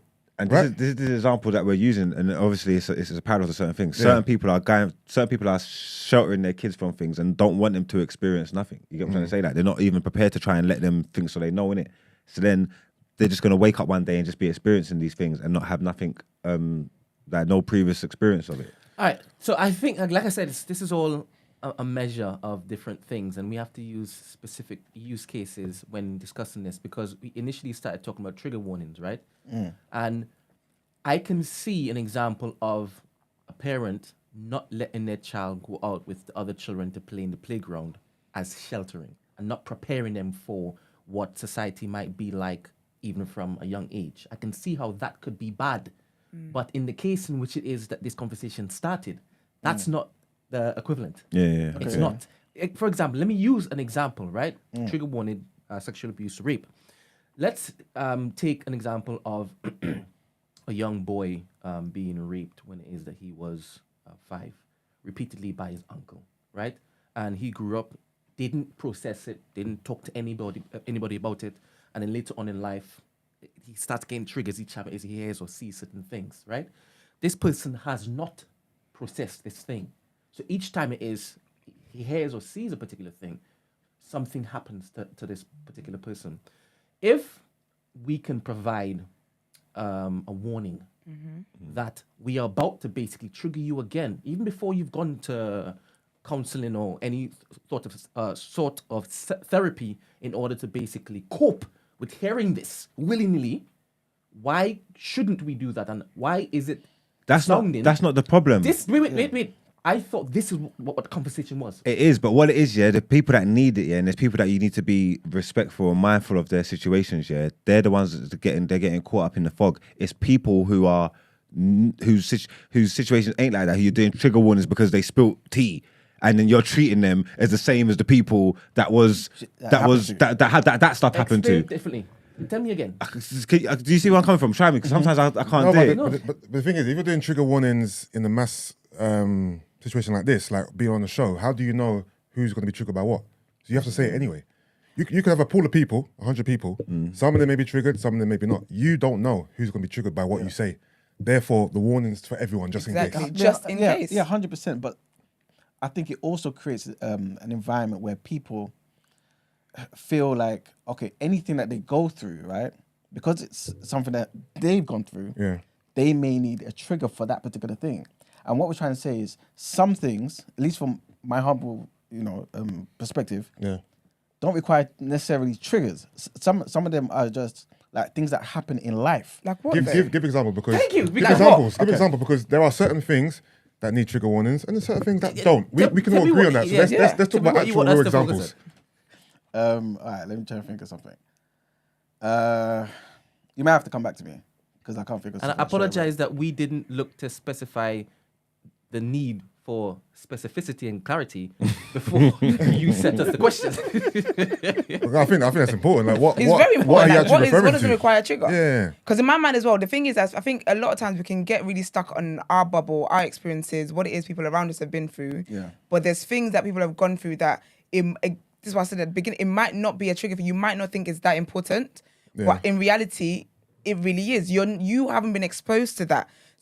There's crimes I'm sure that have happened that we've never ever heard of. Yeah. And when we hear of it, it's gonna be mad. Yeah. So for me, if spilling, talk about boiling water spilling, someone needs a trigger warning for that. I'm happy to trigger warning that.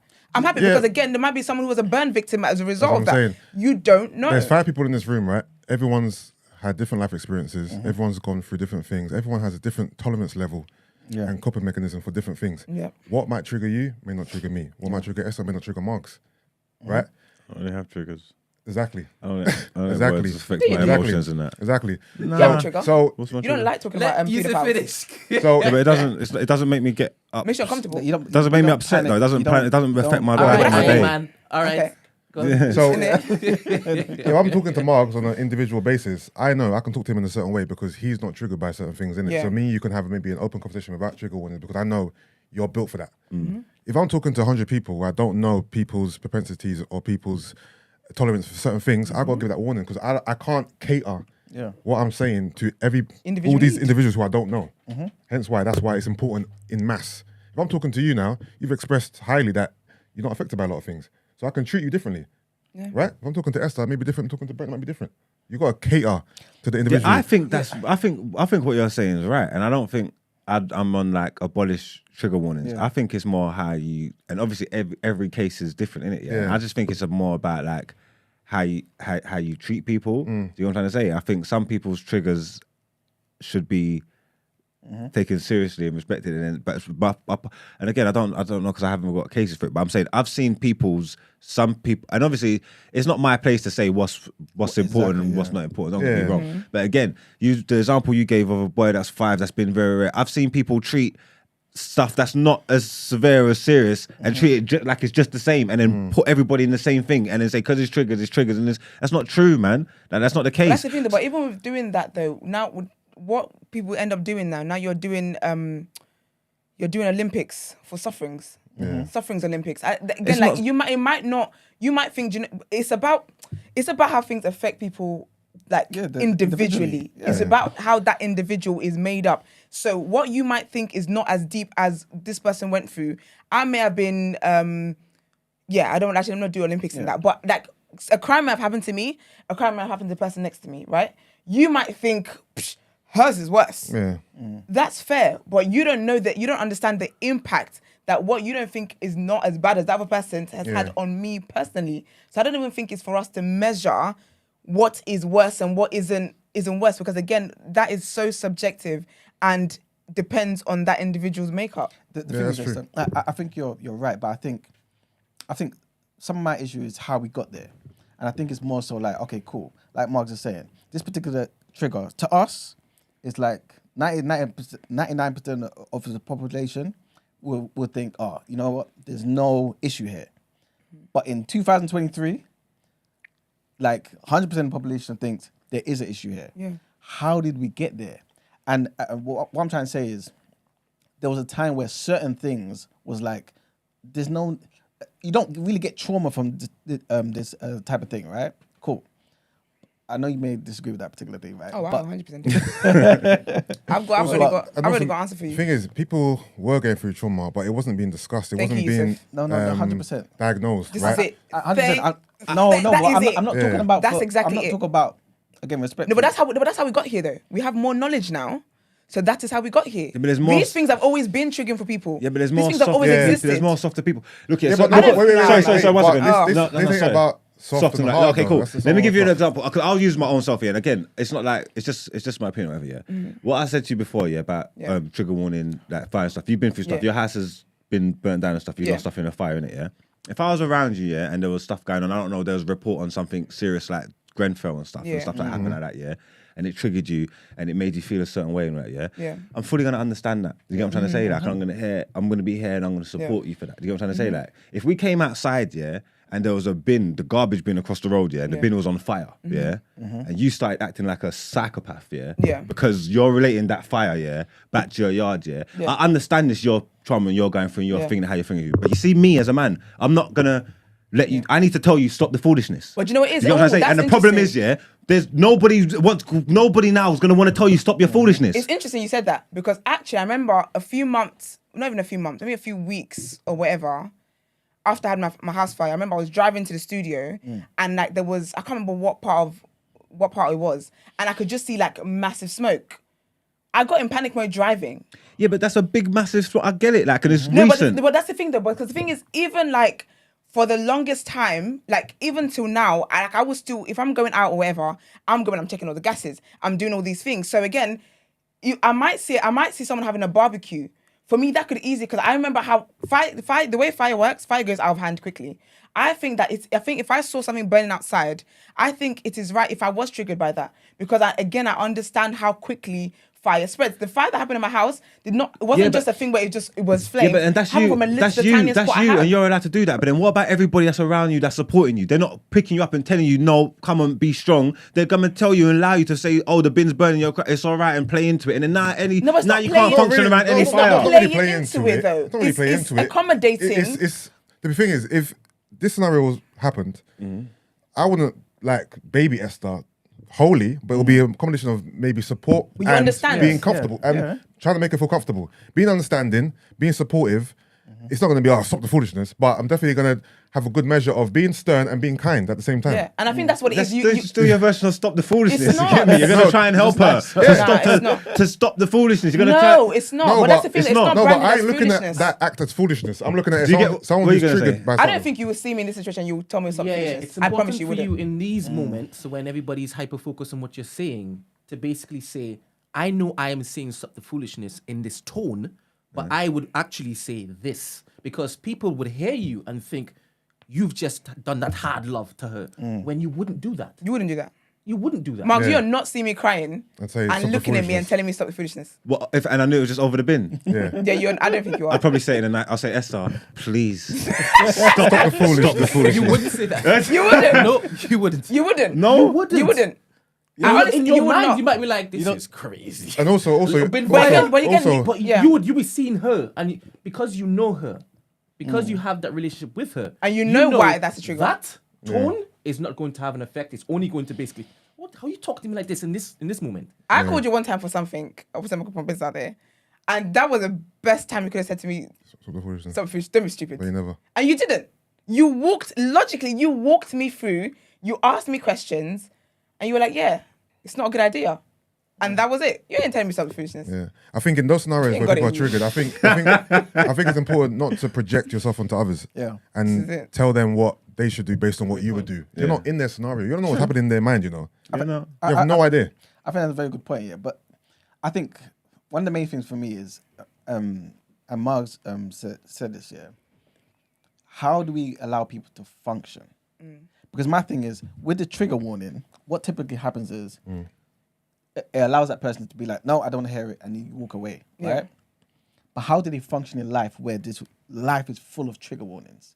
You know what I'm saying? I'm not trying to get people desensitized. Like, obviously, bare things happen. Absolutely. Like, in the States, like, we've all seen certain things, right? Yeah. That children shouldn't see, right? But if it was to happen today, I wouldn't be, like, most of us, we wouldn't, like, freeze and be like, you know what I'm saying? Like, you may run and help the kid because you've seen it before. Yeah. Humans need to survive. Do you know what I think it is? Do you know what I think how you help is just approaching things with care and understanding.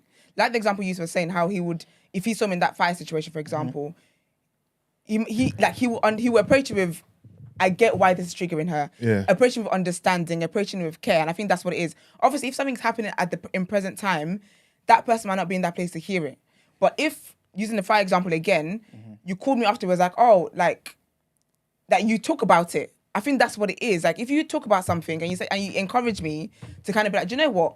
Have you actually done anything to help you, like, to help you not see fire and lose? And this is what I do with my friends. My friends, sometimes people do very foolish things around me.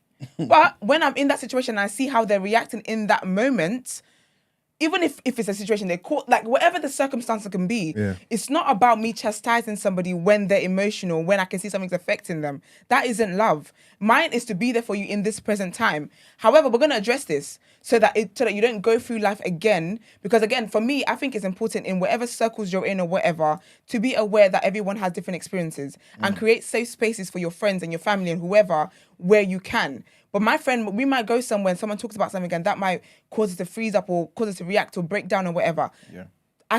In that moment, all I can do is be there for her. And then after this, now we're going to talk about it and be like, okay, how do we prevent that from happening again? Because it's going to happen. Like you said, it's life. Yeah, I walk around and we're just creating monsters, you know. We never used to say the word empathy and them thing. I don't think I remember empathy till about 2015. I'm not gonna lie. The thing is, there's a lot of new words here, but hear this, right? You know, sometimes let's not act like we all Iron Man and stuff, right? No, I feel like sometimes practice doesn't even prepare you for the reality of the situation. No. Right? So, for example, you could have a woman who goes to self-defense classes, right, on a regular basis, preparing herself for just in case she's attacked. In a different environment. When she's actually attacked, Mate, it's a whole different freezing up. ballgame. Yeah. You might, even though you've been getting self-defense classes for the past year, when push comes to shove and someone pulls a knife or a gun out, it's a different scenario altogether. So sometimes preparing yourself doesn't always, solve the problem. It doesn't always, but you're better. Yeah. There's more of a chance. So a woman who's been self-defense, even though she may be still frightened, she may be better prepared than a woman who isn't. So I get that side of things as well, but sometimes it's not just, you know what I mean? It's definitely not straightforward like you're saying, 100%. Emmanuel and Mags, right? Yeah. Question. Nature or nurture in regards to your personality? So, let me expand. I believe that your parents, whilst growing up, sometimes looked at you and thought, is this the devil's child? Because that's not my child. I didn't raise this child like this, right?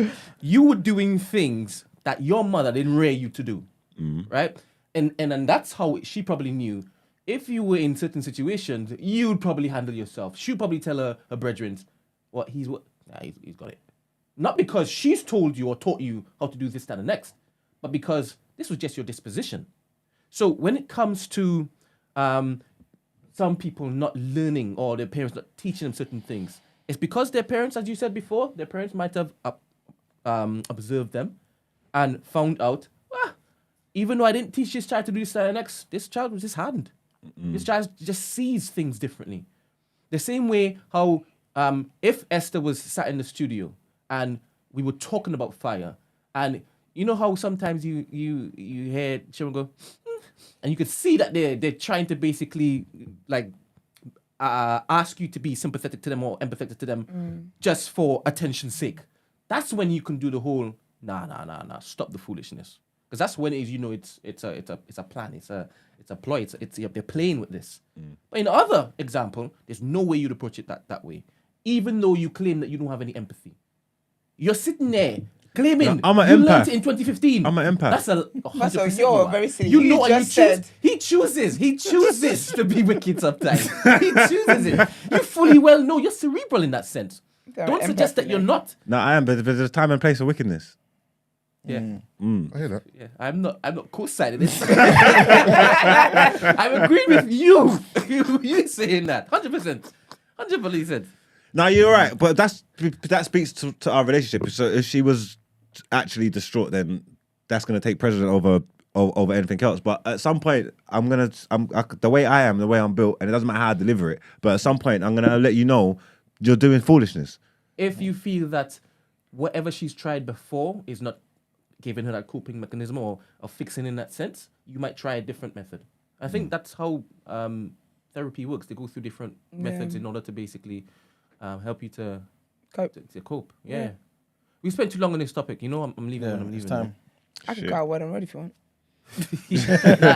There were a couple of things I would like to hear. Oh, yes. Yeah. Let's go. That was good. That was a good one.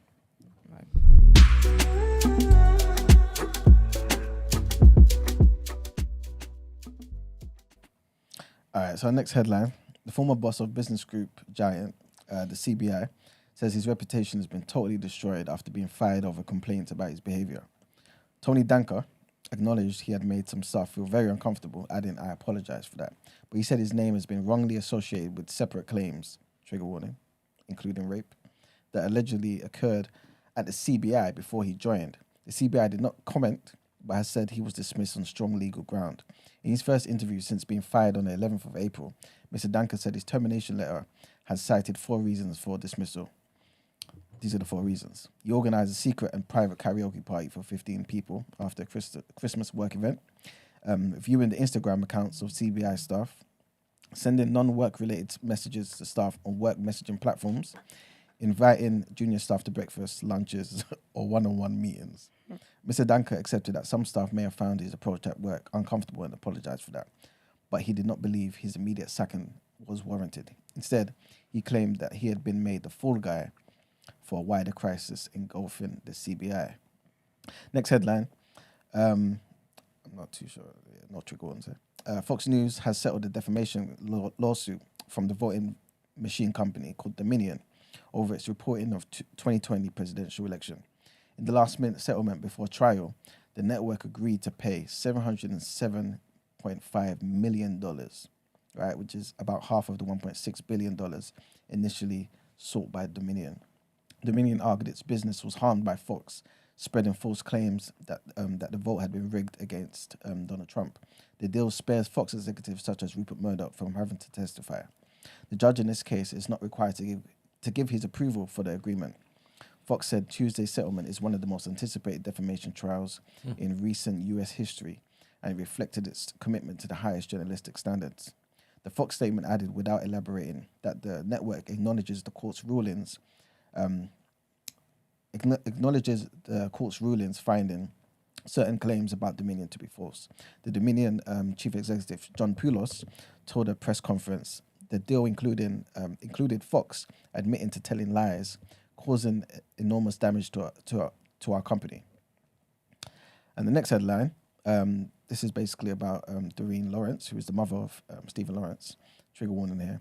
And the Met Police has failed to change in the 30 years since the murder of her teenage son. This is what she said. Weeks after a landmark report found evidence of continuing systemic racism, Baroness Lawrence said officers can be as brutal as they want without being held to account. She told the BBC the findings of the Casey report did not surprise her. Black people are never seen as people that should have justice, she added. It's now 30 years since the murder of Stephen, and Baroness Lawrence sat down with this particular reporter ahead of the memorial service for her son.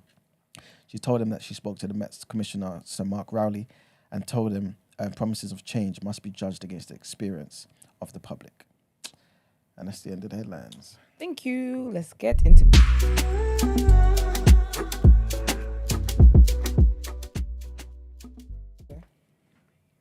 He's here tonight. Yeah, apparently, he is. Should I go? Do you like him then? Have you got a free ticket? Yeah, go. Just go. It's free, you might as well.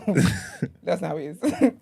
All right, so Pusha T, Brent's goat, has a wife, right? What's her name? Hold on, let me get the woman's name. Her name is Virginia Williams. And so she had basically this questions thing on Instagram, people asking her questions or whatever. And someone asked, was it hard dating a celebrity in the beginning? How do you handle it now? And she said, if I'm being honest, initially, the only thing hard about it was being okay with being the oddball in the room, not looking like a rapper's girlfriend or wife in quotation marks. I used to feel awkward amongst the women who had a fake ass, bodycon dress, and cake face. But for a while now, I've thought I'm way cooler. Now, first of all, I'm not going to take away from any insecurity she may have felt or any way she may have felt about anything. You know, that's fair. If that's how she felt, that's fine. If she felt uncomfortable in rooms, that's okay.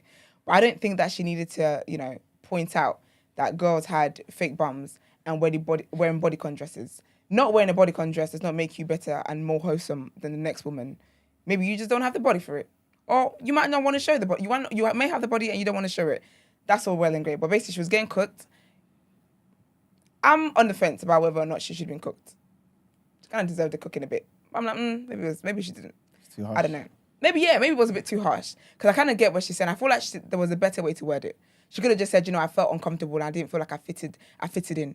I feel like saying you didn't fit into the rapper's girlfriend wife stereotype would have done it. All our imagination is going to take us there. Because we see how she is and how she carries herself, and that would have done justice. But it just comes across rather judgmental, thinking that you're better because you don't have a fake bum or you don't wear bodycon dresses and your makeup is lighter. You think it was too harsh, Emmanuel? Yeah. Yeah? Yeah, man. It was the empathy. But big up her, she's a really beautiful woman. I'm here for it, but I love a good wife, but you know, still. Someone else who was out here doing still on marriages, Chance the married rapper, was out here whining and catching his life at the carnival. I've got a video and I would like Brent to play it because That's just culture, man. my husband could never. My husband could never. If you married a Caribbean man and sent him to carnival, you wouldn't be mad at this. Never. He slapped her bum, you know. She got a little ass. Oh! Look what she's wearing. God damn. Nah. Ain't no damn way. No way. Do you know how embarrassing that is? Topic of the day tomorrow, please, Emmanuel. Something like Jove. What's it called? Jove. What's that place where they go? What's it called? a Juve morning. Oh no, that's not the Trinis. That's the Bajans, that thing, innit? What's that place called with that carnival place where they go with the paint and dance up? I'm just saying, you send your man to these places. My man can go carnival, you ain't doing that. You're gonna be mad at your man. Even say Notting Hill, you're gonna be mad at your man catching a wine, Notting Hill. Yes. Not. Catching a wine Notting Hill in jeans is crazy. At least here he's got shorts on. You know what I mean? All that friction. Yeah. There's no point. I don't believe in nah.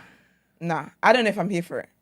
He's wearing shorts at least. I mean, you can feel. Do you know what? I feel like him catching a wine is a slapping of the bum. You're gonna slap her bum. Is that a security guard? Look, Holding him up. It must be. Okay. And also, is he definitely still married? Is that confirmed? Yeah, I think so. Okay. I don't know. Yeah. I didn't confirm that. That's his wife. Where? Oh. What, the one with the bum? Yeah, I don't know, man. I don't know. I don't know. I haven't thought that far ahead. Culture, man. Yeah, not mine. That's impossible. No, in my household, we don't do that. And then my last bit of tea for you guys today is Meg Thee Stallion is out. The hot girl coach is outside. Thank you. Obviously, she's been away from social media for a time. Then we briefly saw her at, Beyonce's party. Beyonce and Jay-Z. They're married people. Yeah, I think that was it. And then she's just kind of gone back into hiding, to be fair. But she's finally addressed the Tory situation. And she's also made it very, very clear. So she had an exclusive interview with Elle. Beautiful photo shoot. She's just beautiful, man. She's just absolutely stunning. But she had an interview with them as well. And she's made it clear this is the last time. She said she's not talking about this. She said she's not talking about this anymore because it's very traumatic for her and she's not going to be reliving her trauma. She said she understands that obviously people want answers and people had a lot to say and blah, blah, but she's just no longer talking about it. This is it now. So she addressed everything. She says she doesn't see herself as a victim. She doesn't want to call herself a victim. She sees herself as a survivor. She said how people cannot even begin to imagine what it was like going through all of that stuff because Tori was a close friend of hers and it was someone that was in a circle. And to know that for him to put her through such public humiliation and having her name and reputation being dragged up and down the streets, she said it was just a lot for her. She talked about how her parents always raised her to not be so trusting of people, but she's always been naive. And she said her dad always said to her, just because somebody smiles in your face doesn't mean they're really down for you. And she said, even though they always emphasize that, she didn't live like that. But now as an adult and going through everything she's gone through, she now fully understands. She understands the impact of those words and how powerful those words are. And moving forward, she's very, very intentional about friendships she has and people that she has in her life and no longer wanting to be a people pleaser. And boy, do I relate. And doing things because you want to help other people. She said how she spent so much of her life trying to prove to people that she was a good friend and never really gave them the space to prove their value to her. And so that is changing now as well. She also spoke about how it was crazy, like the public, basically people, like all the theories that came up about, she didn't really get shot. And even saying that, Kelsey, her former best friend, was the one who shot her and like all that stuff. And she also mentioned like the music, people in the music, her peers in the music industry, Drake. She didn't say Drake, I'm saying that.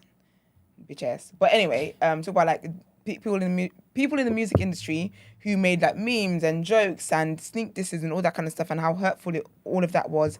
She said how basically because she was in front facing in the media and she was tweeting like normal and releasing music and touring and all that stuff, people didn't understand the gravity of how this was affecting her. And she said she actually fell into depression. She said slowly and slowly, the more she was working and doing whatever she was doing, she was falling into depression because it was all just getting out of hand and she was dealing with it secretly. And she was saying how like there's times where she would have a show and she'd literally be breaking down, but then she'd have to park Megan Pete, which is her legal name, to the side and then go and be Megan Thee Stallion. It was a very, very insightful interview. I absolutely enjoyed it.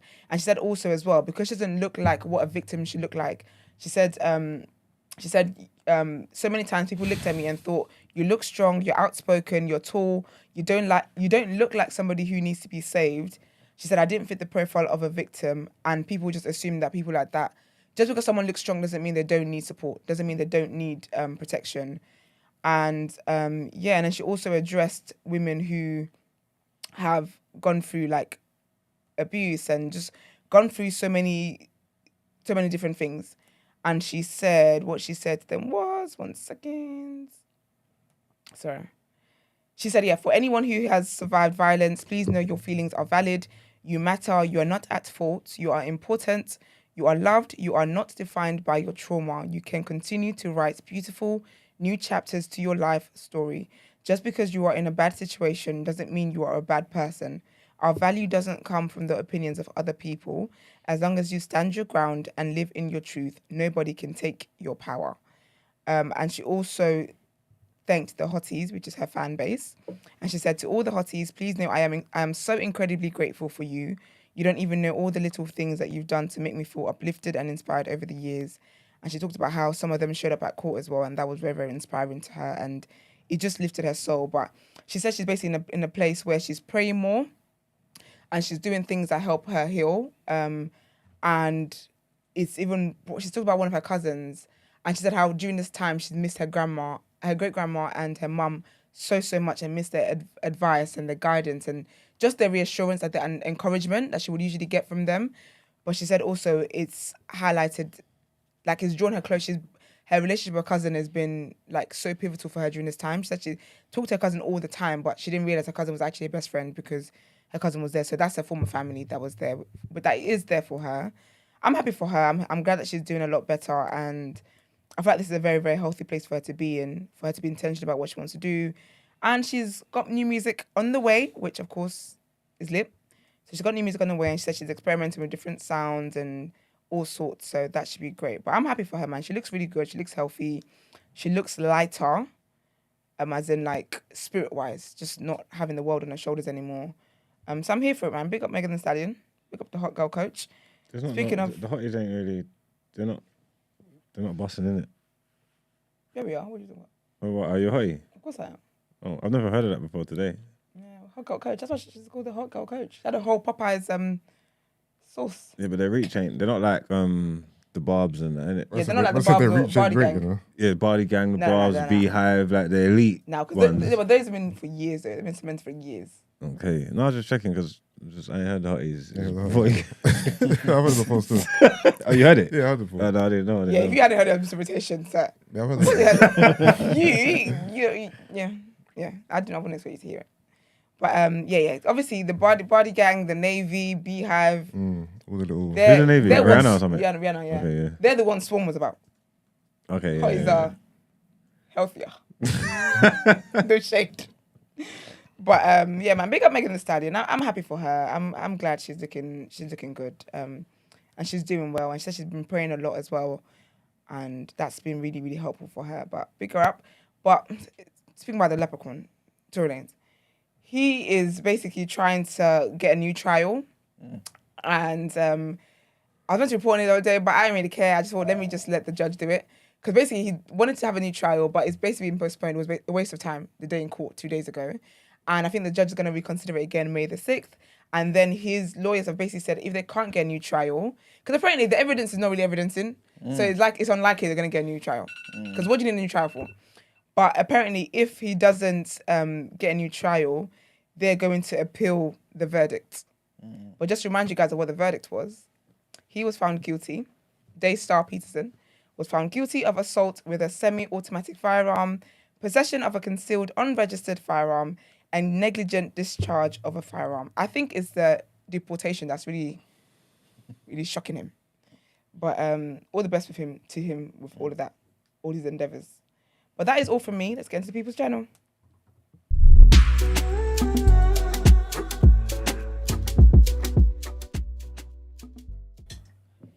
All right, people. Welcome to the People's Journal, where I give you the news from an economics point of view. Nice and short and sweet today. First thing I want to talk about is some unfortunate news, which is that food prices have risen at the fastest rate in 45 years.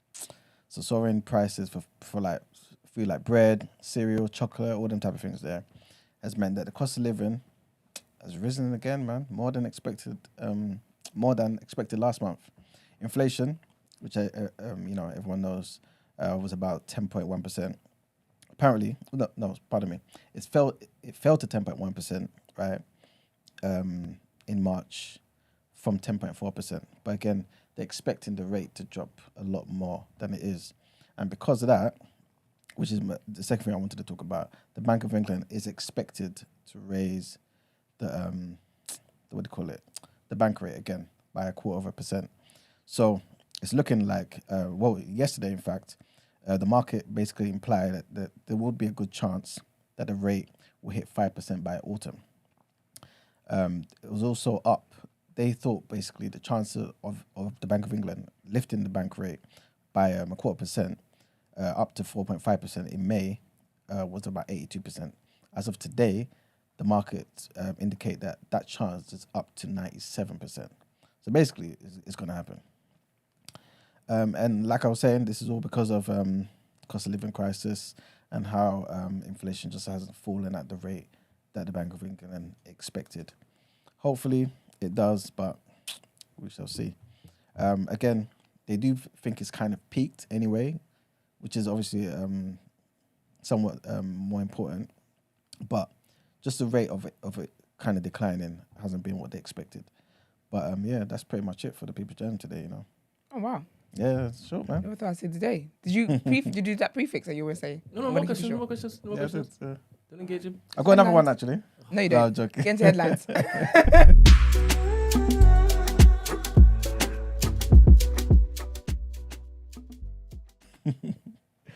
All right, so the next headline. Zimbabwe's president, Emerson Mnangagwa, on Tuesday vowed... Excuse me. Do you know what's I did a Brent. But I remember Brent is the one who does that, for let me leave it to him. And then lo and behold, he did make a sound. Yeah, Emerson Mnangagwa on Tuesday vowed. Yeah. Tried to say it quick. On Tuesday, he vowed that the general elections expected later this year would be free and fair. This is what every president says, to be fair. His comments were made during a speech to mark the country's 43 years of independence from British colonial rule. He won the country's disputed 2018 elections that his main rival, Nelson Chamisa, insisted were rigged. The latest polls, however, due to take place in July or August, are expected to be tense and come at a time when his ruling party, which is ZANU-PF, stands accused of cracking down on opposition forces. A human rights group, Amnesty International, one of the deputy directors came out saying freedom of expression, association and peaceful assembly have come under increasing attack. Dissenting voices are being criminalized. The authorities have refused to give clearance for some of the main opposition parties' rallies, arresting and convicting peaceful protesters and using unnecessary and excessive force to stop protests. Next headline, this is kind of like a continuation of what we spoke about since Monday, which is about the fighting in Sudan, and heavy gunfire and the roar of warplanes have shattered plans for a ceasefire in the Sudanese capital of Khartoum, which was due to start at 6 o'clock yesterday evening. Fighting was reported around the army headquarters by the airport in the city centre, which is surrounded by residential areas. Two rival generals at the heart of the conflict have agreed to a 24-hour humanitarian pause, and nearly 200 people have been killed in the fighting, which began on Saturday. Residents are low on food and water, as well as clashes between the army and the RSF, which is the paramilitary group. They're still continuing and whatnot.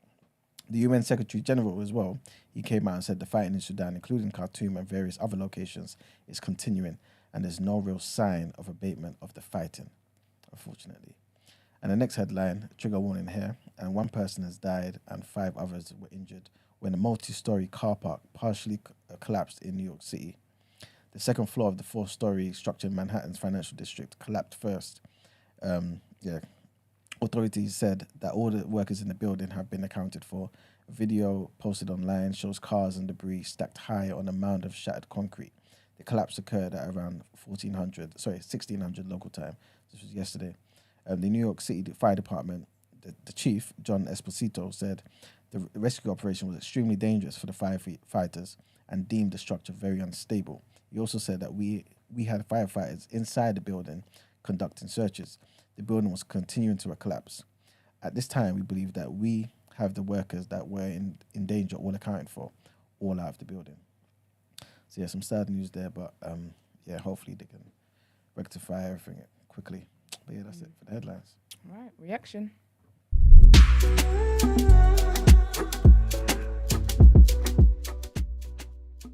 What happened last night? Chelsea. I fell asleep during that game, man. I can't even lie. I was trying to watch it. I fell asleep at half time. I fell asleep at 0-0. Did you watch it? Yeah, I watched first half and I watched a bit of the second half still. Chelsea are done, innit? Chelsea are done. I was surprised at his lineup. Very defensive. 3 at the back, 5 in midfield. He had Gallagher and Havertz up front. Midfield was Kante, Kovacic, Enzo. Then he had Cucurella and Reece on the playing wing back. They looked alright though. No, the thing is, the problem was, the plan was working, but the issue is all the chances were falling to Kante. That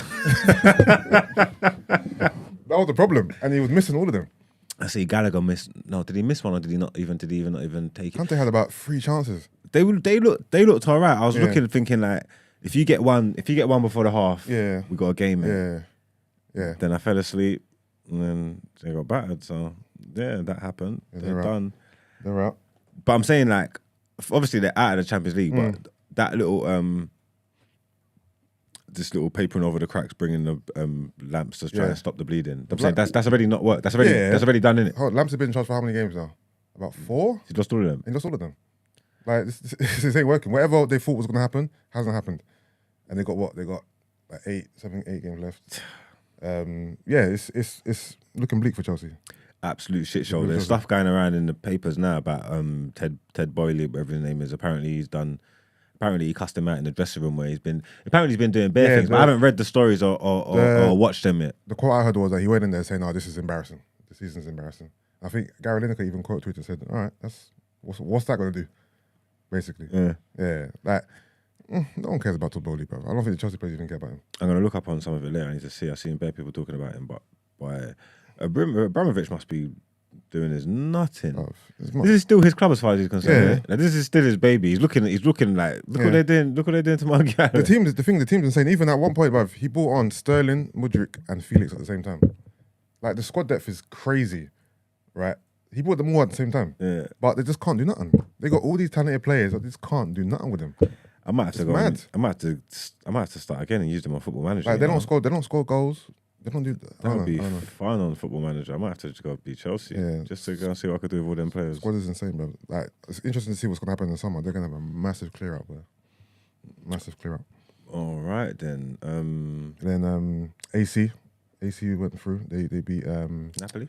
1-1 on the night, but it was 2-1 aggregate. I believe. Was Osimhen still out? No, he was playing. Okay. He scored a late equaliser, but to no avail. Giroud missed a penalty, but then scored. Oh, Thingy's assist for that goal was sick. Leao. He ran from the halfway line almost. I haven't seen none of it. Yeah. I'm ready to get into the business end of the because we're in the business end of the season. I need to talk to Brent because I need to. Brent's gonna have to agree to like 9 o'clock starts or something because these West Coast games. I'm trying to watch them. Maybe not for you lot, but just for me. I mean, the thing is, because I've been fasting this month, obviously, and a lot of games come on around.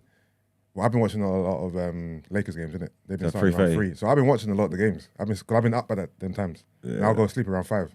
Yeah, no. 5:30, yeah. So I've been watching a lot of games still. I can't do it. But if Brent will let me stroll in at 9 o'clock, then for extra special reactions, Mm. look, you're not even looking at me. Yeah, So what? Quick It's cheeky of you to even say that. NBA. You want me to stay up till 5 in the morning to watch basketball Don't to react act like about you're it? showing in here when you feel like it. Don't do that. Well, quick first You're welcome, round roundup, yeah. Coming in. All right, cool. Nuggets are up 1-0 against the Wolves. Suns and Clippers. It's 1-1. 1-1 right now. Kings are up 2-0 against Golden State. Golden State got to be done, innit? I think so. They got to be done. I thought they was gonna steal one of them games, man. I think so. Even though they shoot way better at home, yeah. Yeah. You reckon it will go 6 or 7? No, because Draymond's thing but Sabonis is gone as well. Yeah, Draymond's suspended for a game without pay, and Sabonis is out for a game, I think. Is he out for a game, Sabonis? I don't know if it's one game. He cracked his ribs or something, innit? Oh, you mean he's out for the series? I don't know. I don't know okay. how long. I don't know how long Okay. the thing is, but he's had to go. Let me see what Walsh tweeted. He had to go and do some. Yeah. He cracked his ribs, bro. Like Sabonis might be out of the series. Okay. I'm not sure I saw that, but yeah, no, it makes sense if he is because he stamped on him. Yeah. Yeah. Did you see the stamp? What do you think it was unnecessary? Yeah, of course, but it's Draymond, so it's suspected. But Sabonis grabbed his leg, innit? He held on to him, and I think his quote was, "Well, where am I supposed to put my leg? I'm supposed to land my leg somewhere." But no, he pushed off on it. He stepped on it, then pushed up. Put it down with some force. Yeah, it was on purpose. And then even when he was exiting, he was running up the crowd. Yeah, he was doing the all this. WWE thing and that. Yeah, I'm like, come on, man. This guy never learns his lesson. Get off the court, on, bruv.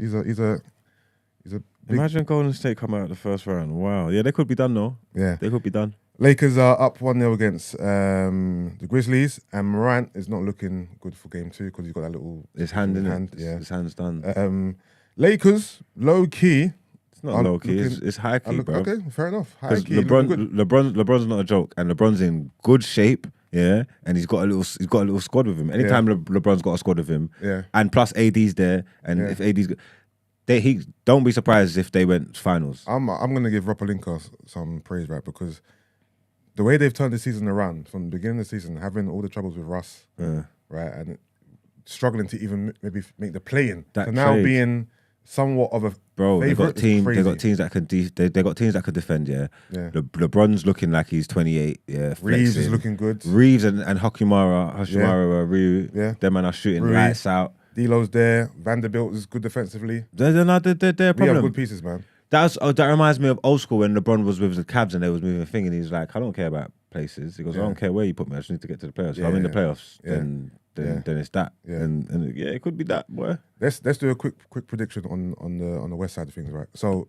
Nuggets, Wolves, Nuggets, Clippers, Suns, Sacramento, Golden State, Sack. Lakers, Grizzlies. Lakers, man. Yeah. So then Nuggets, Suns, Sack and Lakers. Lakers, man, come on. Yeah, go on. No, bruv, Sacramento have been good. I hear you. Yeah, I hear you, but I don't. They play fast, bro. They're young guns, you know. In 7 games, I don't think LeBron and AD are gonna let that happen. Yeah, LeBron moving how he's moving, and Yeah. with the squad backing him up. As long as AD and LeBron stay healthy, I reckon they can beat Sacramento. All right, so that means that we're thinking that it's gonna be Suns Lakers in the finals of the West. I'm gonna, even though my heart is saying Lakers, I'm gonna give it to Suns.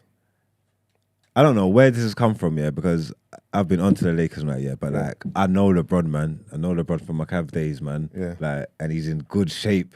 You can't write him off, bro. I can't write him off. Can't write him off. No, you can't write him off, but you know what it is? I can't trust AD's health. AD can get injured tomorrow and be out for the season. Yeah. So my heart saying Lakers, but my head is saying Suns. You know what I mean? Yeah, I would want my heart would say Suns. I would rather Suns do it. Yeah. Because I've been from the last couple of years, they've been plugging away, and now you add KD to that. It's like, come on. So my heart would say Suns. My head's just saying if that squad stays healthy and LeBron's in the form he's in, he can go to the finals. I hope so. He can go all the way to the finals. All right, cool. East. Heat are up 1-0 against the Bucks. Cavs. I expect the Bucks to come back. Yeah, Cavs and Knicks are 1-1. That's a tough one, you know. Yeah, no, I think that's the series I can't call at all. Like all the rest of them kind of write themselves.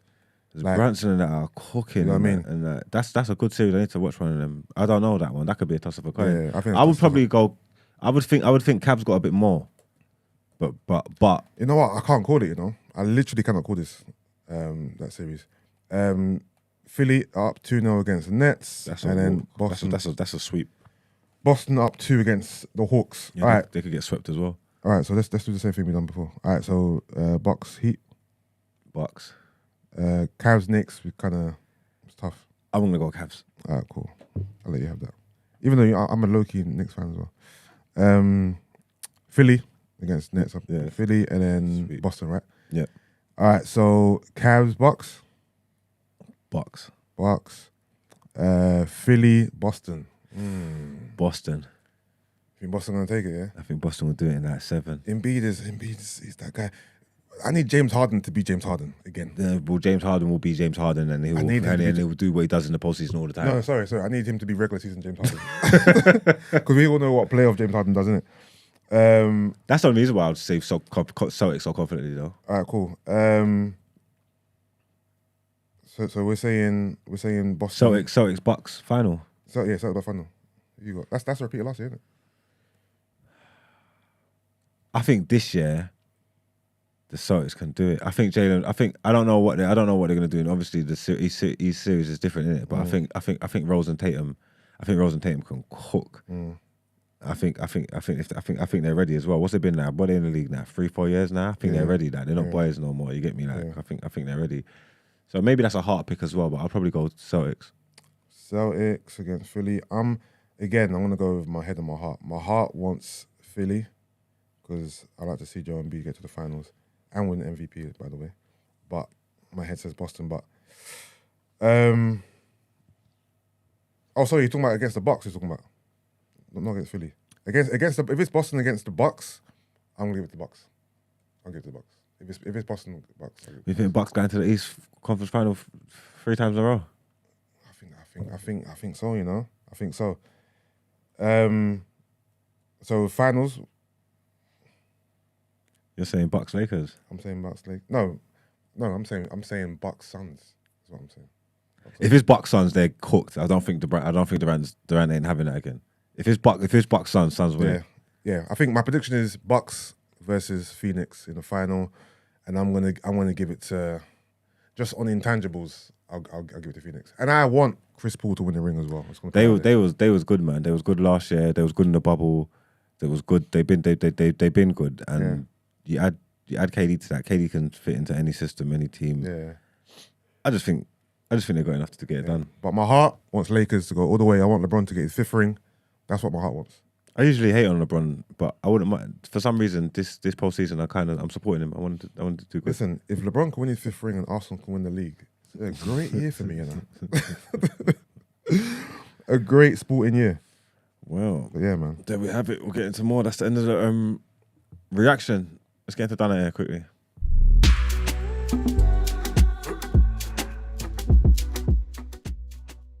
More. Where? I didn't see it. Don't worry about it. Yeah. Don't worry where it is. The boxing.